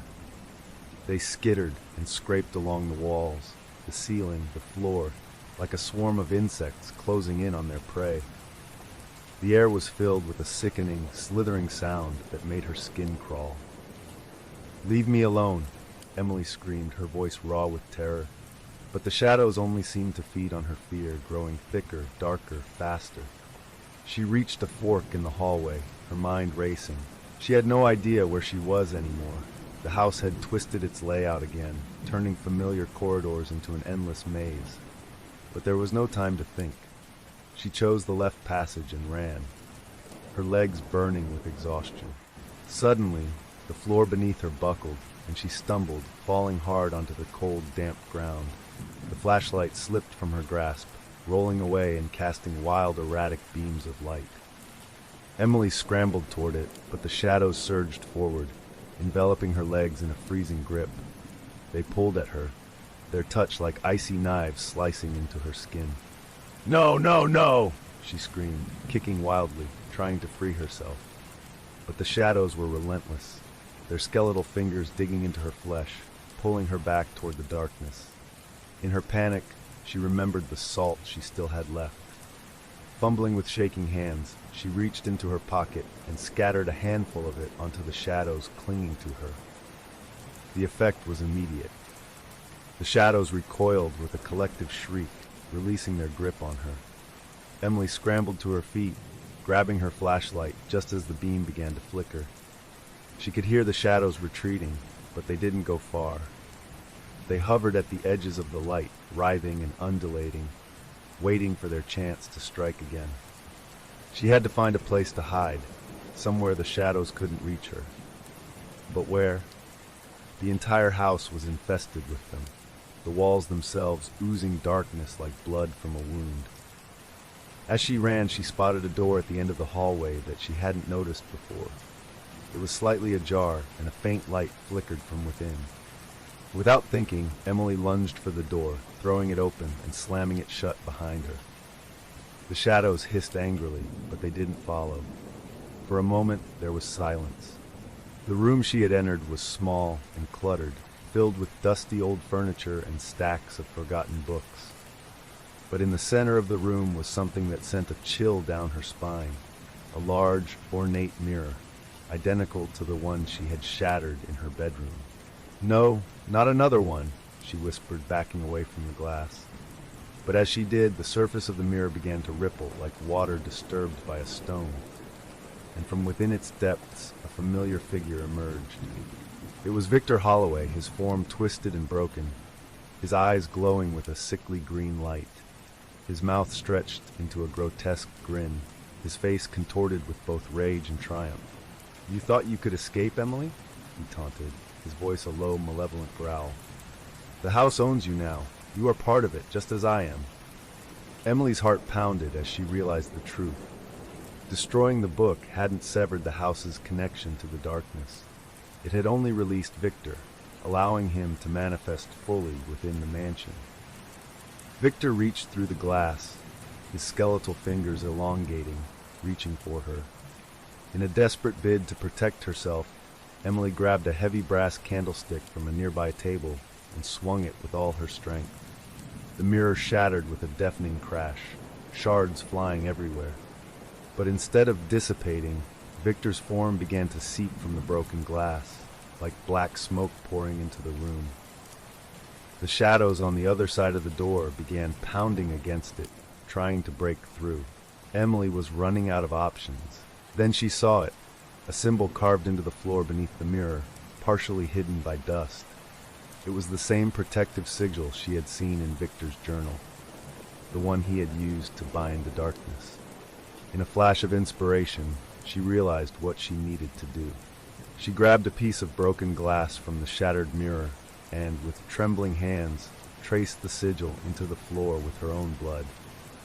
As she completed the last line, the room was filled with a blinding flash of light. The shadows shrieked in agony, and Victor's form convulsed, torn between the physical world and whatever dark realm he had been bound to. Emily watched as his twisted figure was sucked back into the remnants of the mirror, his screams fading into the distance. And then there was silence. The door burst open, revealing the corridor beyond, now clear of the writhing shadows. The house seemed to sigh, its oppressive weight lifting, if only for a moment. But Emily knew it wasn't over. She had only bought herself a little more time. The house was still alive, still hungry, and she was still trapped within its grasp. She had found a way to weaken it, but the heart of the darkness remained hidden somewhere deep within the mansion. And now she was the only one left to find it. Taking a deep breath, she stepped back into the dark corridors, ready to face whatever horrors awaited her next. Emily's steps echoed down the silent corridor as she moved deeper into the mansion. The oppressive darkness had eased somewhat, the shadows less aggressive after her encounter with Victor in the mirror. But she knew it was only a temporary reprieve. The house was still alive, still aware, and it was only a matter of time before it came after her again. She checked her watch. 32 a.m. The hour felt significant, familiar in a way that sent a chill through her. She had woken up at exactly 3:33 a.m. multiple times since arriving at the mansion, always disoriented, always with a nagging sense that something terrible had occurred while she slept. Victor's journal had mentioned that time was malleable in the mansion, that the house could bend the very fabric of reality to trap its victims in an endless loop of fear. Emily turned a corner and found herself in front of a set of double doors she hadn't seen before. The doors were slightly ajar, a faint, sickly green light spilling through the gap. The air was cold, colder than any part of the mansion she had been in. She hesitated, but something in the back of her mind urged her forward. This was the heart of the darkness. She could feel it in her bones. Pushing the doors open, she stepped into a vast, circular room that seemed to defy logic. The walls curved upward into an impossibly high dome, the ceiling lost in shadows. In the center of the room was a large, ornate grandfather clock, its pendulum swinging slowly, methodically, like the heartbeat of the mansion. The clock face was cracked, its hands frozen at exactly 3:33 a.m. Her breath caught in her throat. The missing hour. This was the place where time seemed to slip away, where the house ensnared its victims, stealing fragments of their lives. The room felt both ancient and timeless, as if it had existed before the mansion was even built. The floor was covered in intricate, glowing symbols, similar to those she had seen in the ritual chamber, but more complex, more malevolent. The air hummed with a low, vibrating energy that made her teeth ache.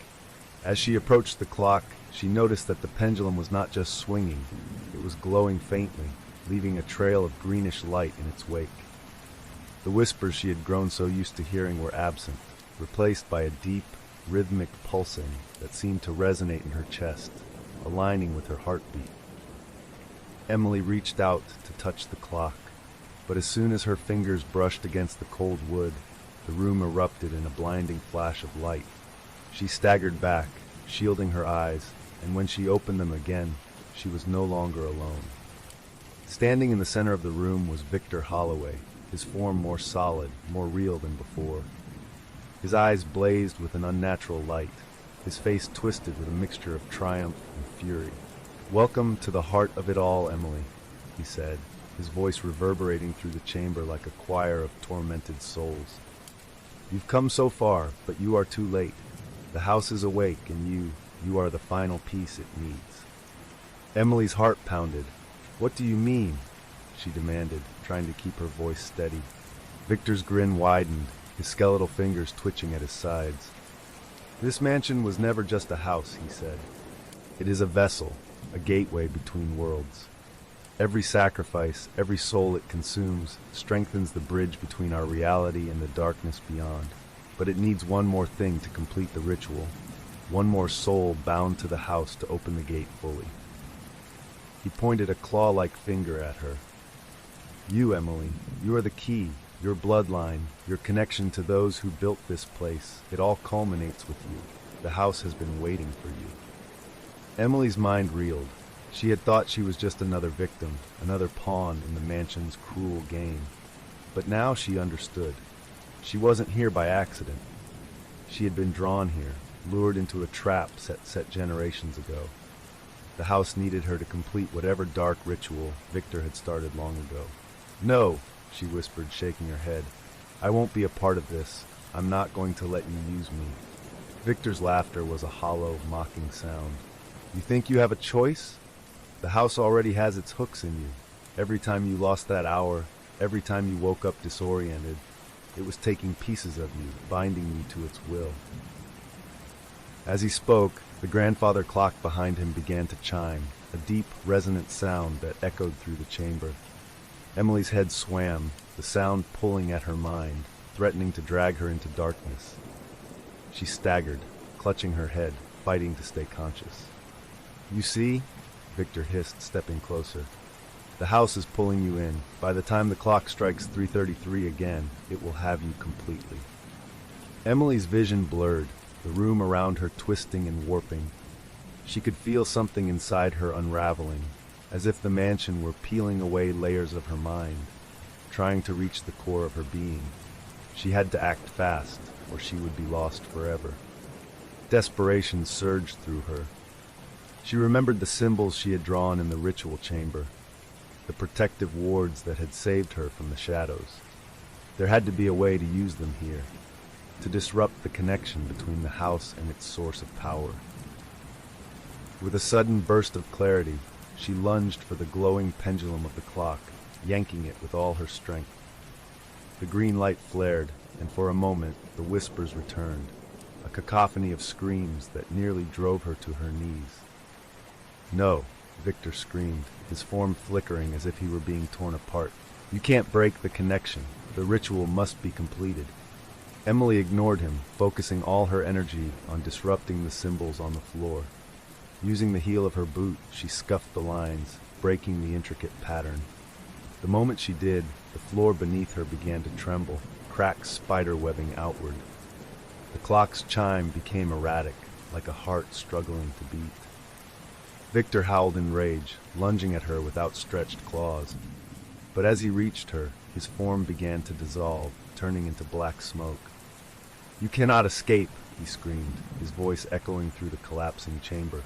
"The house will not let you go." Emily staggered back, watching as Victor was sucked into the cracks in the floor, his screams fading into the distance. The grandfather clock shattered, sending shards of glass flying in all directions. The room itself began to collapse, the walls folding inward, as if the house were trying to crush her. Time was slipping away. The ground beneath her feet buckled, and she fell, tumbling through darkness. The mansion's grip was weakening, but it wasn't letting her go without a fight. As she fell, she saw glimpses of other rooms, other victims who had been trapped here, their faces twisted in agony. The mansion was trying to reclaim her, to drag her back into its depths. But Emily was done running. She reached into her pocket and pulled out the last piece of chalk she had found in the ritual chamber. As she fell through the void, she drew the protective sigil in the air, hoping against hope that it would be enough. The moment the symbol was completed, a blinding flash of light erupted around her, and she hit the ground hard. For a moment, everything was silent. The whispers were gone, the darkness receding. She lay there, gasping for breath, unsure if she was still alive. Slowly, she opened her eyes. She was back in the foyer of the mansion, the first rays of dawn breaking through the shattered windows. The house was still, eerily quiet, as if it were finally at rest. Emily pushed herself to her feet, her body aching, her mind a whirlwind of exhaustion and relief. She had done it. She had severed the connection, broken the ritual. The house no longer had power over her. But as she turned to leave, the grandfather clock in the hallway gave one final, shuddering chime. It was 3:33 a.m., and Emily couldn't shake the feeling that someone was still watching her, waiting for her to make her final move. The eerie chime of the grandfather clock echoed through the empty halls of the mansion, sending shivers down Emily's spine. The sound seemed to reverberate in her bones, a cruel reminder that even though she had disrupted the ritual, the house was far from done with her. The clock had struck 3:33 a.m. once more, a time that had become synonymous with the missing hours she couldn't account for, with the sinister darkness that gnawed at her mind. Emily stood in the foyer, her legs trembling with exhaustion, her eyes stinging with unshed tears. The house was quieter now, its oppressive energy momentarily weakened, but she could feel it stirring, regaining its strength. The silence wasn't a reprieve, it was the calm before the storm. "You can't stay here," she whispered to herself, forcing her feet to move. "You have to leave, now." But as she turned to the front door, the shadows in the foyer thickened, swirling like dark clouds gathering before a storm. The air grew colder, and the familiar sound of whispers began to seep into her mind once more. This time, however, they weren't faint, disembodied voices. They were clear, distinct, and worst of all, they were in her own voice. "You can't leave, Emily," the voices murmured. "This is your home. You belong here." Emily's breath hitched as a wave of nausea washed over her. She shook her head, trying to clear her mind, but the whispers only grew louder, more insistent. It felt like 100 different versions of herself were speaking in unison, trying to drown out her thoughts. She clutched her head, her knees buckling, and collapsed onto the cold marble floor. "Don't fight it," the voices urged. "You are one with the house now. Let it in, let it take you."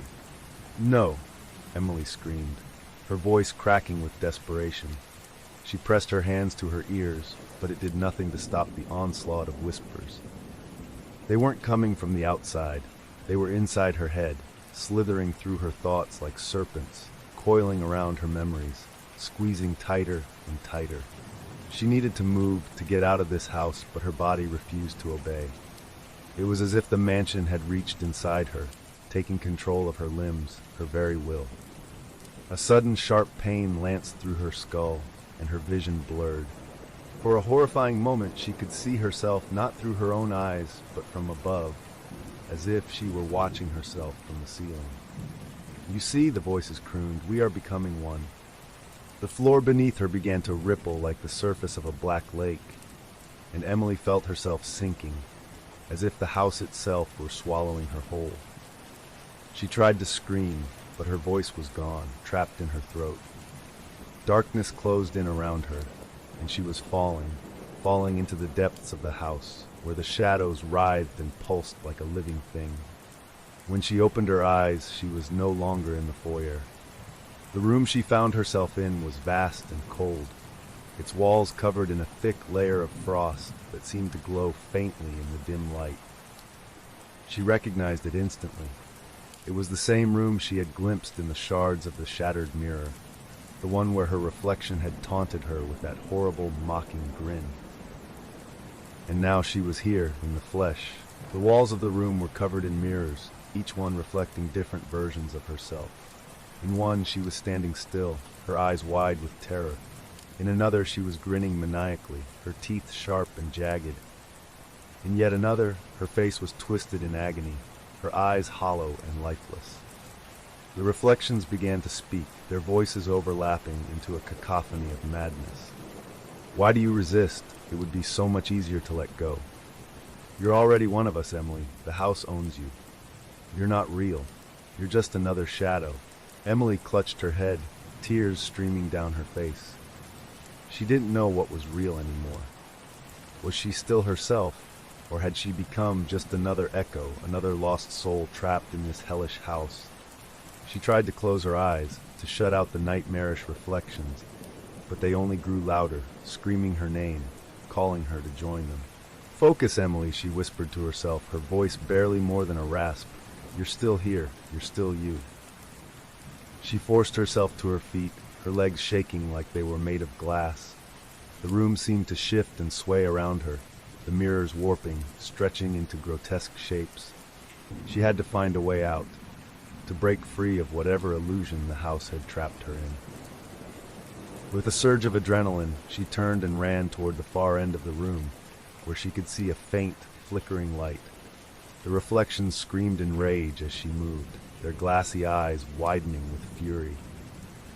The ground beneath her feet shifted like quicksand, trying to pull her down, but she pushed forward, her desperation lending her strength.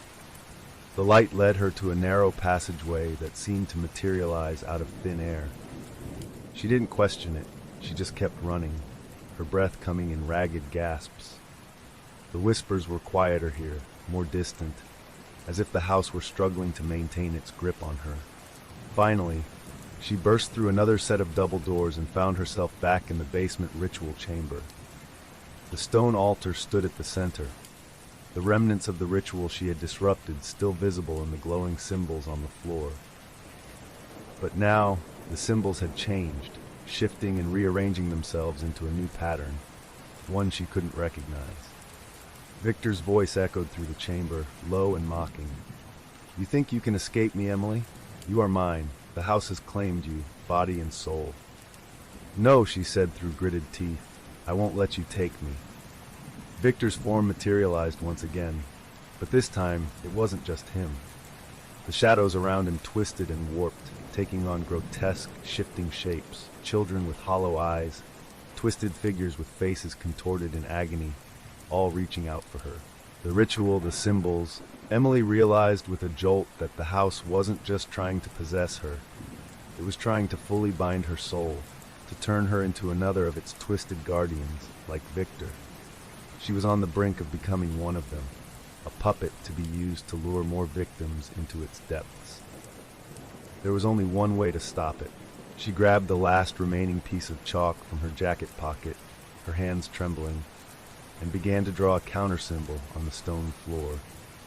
As she worked, the shadows shrieked, the room vibrating as if it were about to collapse.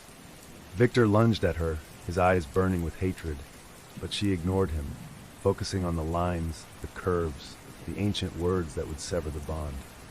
As she completed the last stroke, a blinding light erupted from the symbol. The shadows around her writhed, their screams mingling into a deafening roar. Victor's form flickered, his face contorted in rage. "No," he howled. "You cannot break free. The house will never let you go." But Emily kept chanting, her voice steady, her will stronger than it had ever been. The light grew brighter, the shadows dissolving into wisps of smoke. The house itself seemed to groan in agony, the walls cracking, the floor splitting beneath her feet. Then, with one final scream, Victor disintegrated, his form torn apart by the light. The darkness that had filled the room was sucked into the ground, leaving behind nothing but silence. Emily collapsed to the floor, gasping for breath, the chalk slipping from her fingers. The house was eerily quiet, its oppressive presence finally gone. But as she lay there, staring at the fractured ceiling, she knew it wasn't truly over. The house was weakened, but it wasn't defeated. And somewhere, deep in its rotting heart, it was still waiting, still hungry. Emily had severed its hold on her, but she was still trapped within its walls. And now, with Victor gone, the house's attention was focused entirely on her. There was one final confrontation left. She had to reach the core, the true heart of the mansion, and destroy it once and for all, or she would never leave this place alive. Emily lay on the cold stone floor of the ritual chamber, the dim light from the broken ceiling above casting faint, shifting shadows around her. The air was thick with dust, the remnants of Victor's disintegrated form settling around her like black snow. She had severed his control, but the house itself still pulsed with a malevolent energy, a dark heartbeat that echoed in her mind. Slowly, painfully, she pushed herself to her feet. Her body ached, her mind foggy from exhaustion, but she couldn't stop now. The house was still alive, still hungry, and it would never let her go unless she found its true heart and destroyed it. She had one chance left, one final attempt to sever the darkness that had infested this place. With a shaky breath, Emily gathered her bearings. The ritual chamber, once a place of fear, now felt empty like a hollow shell. The symbols she had drawn earlier were fading, the chalk lines dulling as the energy drained from them. The oppressive force that had suffocated her for days had withdrawn, like a predator slinking back into the shadows, waiting for its moment to strike. As she made her way to the door, she noticed something strange, a faint glow coming from one of the cracks in the floor. Kneeling down, she peered into the darkness. Deep beneath the stone, a crimson light pulsed slowly, rhythmically, like a beating heart. This was it, the true source of the house's power, hidden away in its depths. The journal had hinted at a final ritual chamber, one that had never been mapped, never recorded. It was where the original pact had been sealed, where Victor Holloway had summoned the darkness that now consumed the mansion. If she could find that place, she might have a chance to destroy the heart once and for all. But the house wasn't going to let her reach it without a fight. The moment Emily left the ritual chamber, the walls around her began to shift and groan. The once familiar hallways twisted like the coils of a serpent, doors slamming shut behind her, trapping her in a maze of endless corridors. The floorboards beneath her feet creaked ominously, threatening to give way at any moment. Ignoring the panic rising in her chest, Emily pushed forward, using every bit of strength she had left. She had come too far to turn back now. The house was trying to disorient her, to break her resolve, but she had learned its tricks. She knew that if she stayed focused, if she trusted her instincts, she could find her way to the heart. As she made her way through the twisting hallways, she began to notice something unsettling. The walls were no longer just rotting wood and crumbling plaster. They were pulsating like the walls of a living creature. Dark, tar-like veins snaked along the surfaces, pulsing with that same crimson glow she had seen in the ritual chamber. The house was transforming, revealing its true, monstrous nature. The whispers returned, louder and more frenzied. They no longer taunted her, but instead pleaded, begged, screamed in voices that sounded disturbingly like her own. Emily, don't go, you'll never leave. Turn back, you can't fight it. Join us, become part of the house. But she shut them out, her mind focused on one thing, the glowing light beneath the floor. She had to reach it. It was the only way to stop this nightmare. At the end of a long, decaying corridor, she found a spiral staircase leading down into the depths of the mansion. The steps were uneven, covered in a thick layer of dust and grime, as if no one had used them in centuries. The air grew colder, and the crimson glow intensified, casting eerie shadows on the walls. Emily descended cautiously, her flashlight flickering as she made her way deeper into the bowels of the house. The whispers grew louder, now accompanied by a low, rhythmic chanting that seemed to come from all around her. The sound was almost hypnotic, a dark lullaby that pulled at her mind, urging her to stop, to rest, to give in. She shook her head, forcing herself to keep moving. The chanting grew louder, and the air grew thicker, filled with the scent of decay and something else, something metallic, like old blood. At the bottom of the staircase, she found herself standing before a massive iron door covered in strange, writhing symbols that seemed to shift and move of their own accord. This was it, the final chamber. Taking a deep breath, Emily pushed the door open, and the sound of chanting erupted into a deafening roar. The room beyond was vast and circular, much larger than any space she had seen in the mansion before. The walls were lined with grotesque statues, their eyes glowing with that same sickly crimson light. And in the center of the room was a massive pit, its edges lined with jagged stones. From its depths came the source of the pulsing glow, the heart of the house. It was no metaphor. The heart was a grotesque, pulsing mass of flesh and sinew, suspended above the pit by thick black veins that twisted and coiled like the roots of an ancient tree. The entire room throbbed with its rhythm, the walls vibrating with each pulse. The sound was deafening, a deep, resonant beat that seemed to shake the very ground beneath her feet. Emily approached cautiously, her heart racing. The closer she got, the more she could feel the house's malevolence pressing down on her, trying to crush her spirit. The air was thick with the screams of the souls it had consumed, their voices mingling with the chanting, forming a nightmarish symphony of despair. As she stood before the heart, she realized what she had to do. The house had bound itself to this grotesque organ, using it as a conduit to channel its power, to feed on the souls of its victims. If she could destroy it, she could sever the house's connection to the darkness, collapsing the gateway it had opened. But it wouldn't be easy. The heart was protected by a barrier of writhing shadows, tendrils that lashed out at her as she approached. The air crackled with dark energy, and she could feel the house fighting her, trying to push her away. Emily reached into her pocket, pulling out the last remaining vial of salt and the piece of chalk she had kept from the ritual chamber. With trembling hands, she began to draw the protective sigil on the floor around the heart, chanting the words she had memorized from Victor's journal. The shadows screamed in fury, thrashing against the barrier, but they couldn't reach her. The heart pulsed faster, its glow becoming blindingly bright as she completed the sigil. The room shook violently, cracks spreading across the walls and ceiling. Emily poured the salt onto the heart, and it let out a hideous, ear-piercing scream that nearly drove her to her knees. The heart convulsed, the veins snapping and flailing like the limbs of a dying beast. The crimson light began to fade, the rhythmic pulsing slowing, weakening. Emily grabbed the crowbar she had brought with her, and with every ounce of strength she had left, drove it into the heart's quivering mass. The effect was immediate. The heart exploded in a burst of black, viscous liquid, spraying her with blood that smelled of rot and despair. The entire room shuddered, the walls cracking and collapsing as the house began to tear itself apart.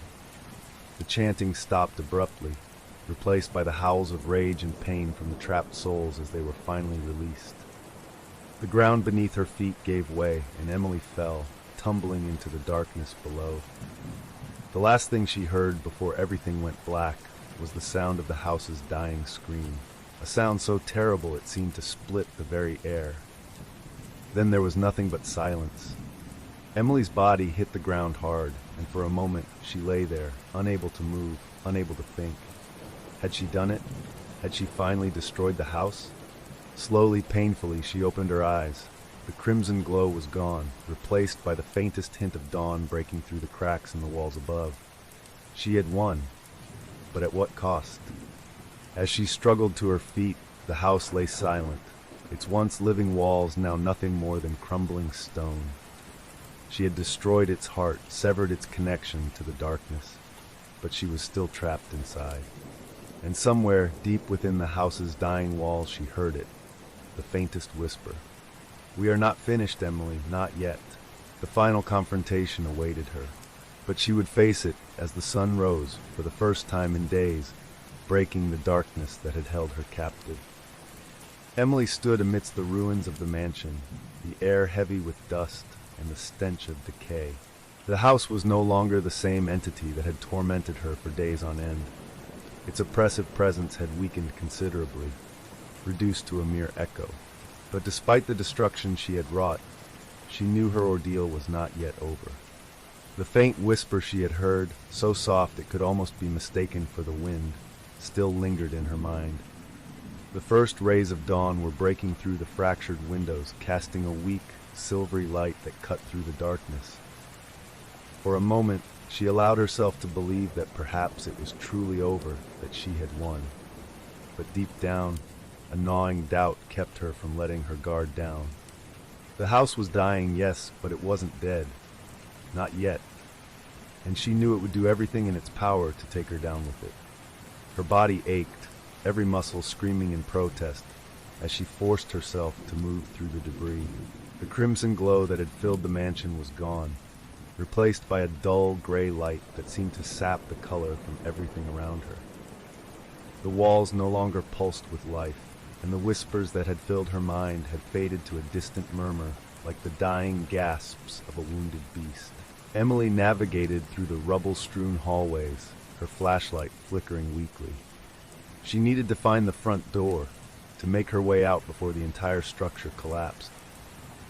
But as she turned a corner, she came face to face with something that made her blood run cold. The doorway that led to the foyer had been replaced by a mirror. This wasn't just any mirror. It was the same one she had shattered in her bedroom, the one that had shown her twisted reflections. But now, it was whole again, standing tall and menacing in the hallway as if it had never been broken. Its surface was smooth, dark, and impenetrable, reflecting not her current surroundings, but something else entirely. Emily's heart pounded as she stepped closer, her breath fogging up the glass. Instead of her own reflection, the mirror showed the mansion as it had once been, grand, opulent, alive with activity. The hallways were bustling with figures in old-fashioned clothing, their faces blurred, their movements jerky like the stuttered frames of an old film. The scene shifted, and she saw Victor Holloway standing at the center of the foyer, his eyes glowing with that sickly green light. His mouth moved, but she couldn't hear the words. He was surrounded by shadowy figures, women, children, and men, their faces twisted with fear and pain. It was a vision of the past, of the rituals that had sealed the mansion's fate. "This is where it all began," a voice whispered from behind her. Emily spun around, but there was no one there. The air was thick with an otherworldly chill, as if the mansion had one last breath left to exhale.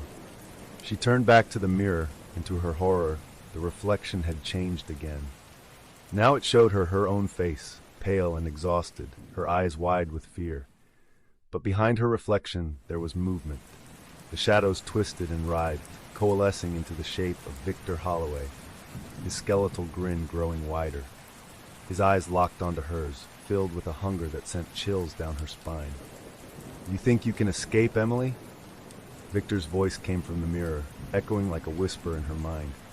"You destroyed the heart, but the house lives through you now." "No," she whispered, shaking her head. "I severed the connection. You're gone. You can't control me." Victor's laughter was hollow, mocking. "You are bound to this place, just as I was. You broke the heart, but you are now its vessel.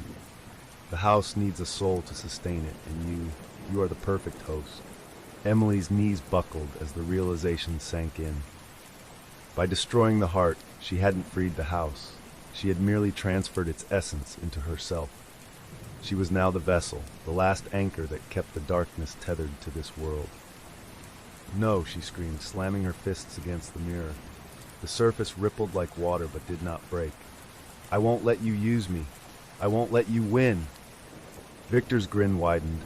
"It's too late. The house is dying, Emily. But you will live on, carrying its curse. You will become its new guardian, its new prisoner." The mirror's surface shimmered, and suddenly Emily was no longer in the hallway. She was back in the grand foyer, but it was as it had been decades ago, pristine, glowing with the light of 100 candles. Figures moved around her, shadowy echoes of the past, whispering, laughing, crying. The air was thick with the scent of incense and blood. Victor stood before her, more solid than ever, his form no longer flickering. He extended a hand toward her, his eyes gleaming with triumph. "Join me, Emily. Become one with the house. Embrace your destiny." Emily's mind reeled. She was trapped in an illusion, a twisted vision created by the house to break her spirit. But she couldn't let it win. She had one last chance to sever the bond, to destroy the mansion's hold on her once and for all. She reached into her pocket and pulled out the jagged shard of glass she had taken from the shattered mirror. It was the last weapon she had left. Victor's grin faltered, his eyes narrowing as he realized what she was about to do. "Do you really think you can escape, child?" he hissed. "The house owns you. It will live on through you." "Maybe," Emily said, her voice shaking but resolute. "But not like this." With a cry, she drove the shard of glass into her own hand, carving the protective sigil she had memorized from Victor's journal into her palm. Pain shot through her, white-hot and blinding, but she didn't stop. She could feel the house's presence writhing within her, trying to resist, trying to maintain its grip. The air around her crackled with energy, the figures in the foyer screaming in unison. The walls trembled, the ground beneath her feet cracking open as the house struggled to hold itself together. Victor's form began to flicker, his face contorting with rage. "You cannot sever the bond," he screamed, lunging toward her. But Emily's resolve held firm. She completed the sigil, and a wave of light erupted from her hand, blasting Victor backward. The house let out a deafening wail, the sound of 1,000 souls crying out in unison, as if the very foundation of the mansion was being torn apart. The light grew brighter, enveloping everything, swallowing the shadows, the screams, the darkness. Emily's body convulsed as the force of the ritual consumed her, tearing the house's presence from her soul. And then, just as suddenly as it had begun, it was over. The light faded, and Emily found herself lying on the cold ground outside the mansion. The first rays of sunlight were breaking over the horizon, bathing her in a warm, golden glow. The house behind her was nothing more than a crumbling ruin, its windows dark, its once mighty walls reduced to rubble. She had done it. She had severed the bond, destroyed the darkness that had bound the house to this world. But as she lay there, gasping for breath, she knew she was not unscathed. The whispers had stopped, but a faint echo remained, a shadow in the back of her mind that would never fully fade. She had escaped the house, but it had left its mark on her, a scar that would never heal. As she stood, the dawn breaking over the horizon, she turned to look at the ruins one last time. For a moment, she thought she saw a figure standing in the shadows, a tall, gaunt man with hollow eyes watching her. But when she blinked, the figure was gone. Emily turned away, leaving the cursed mansion,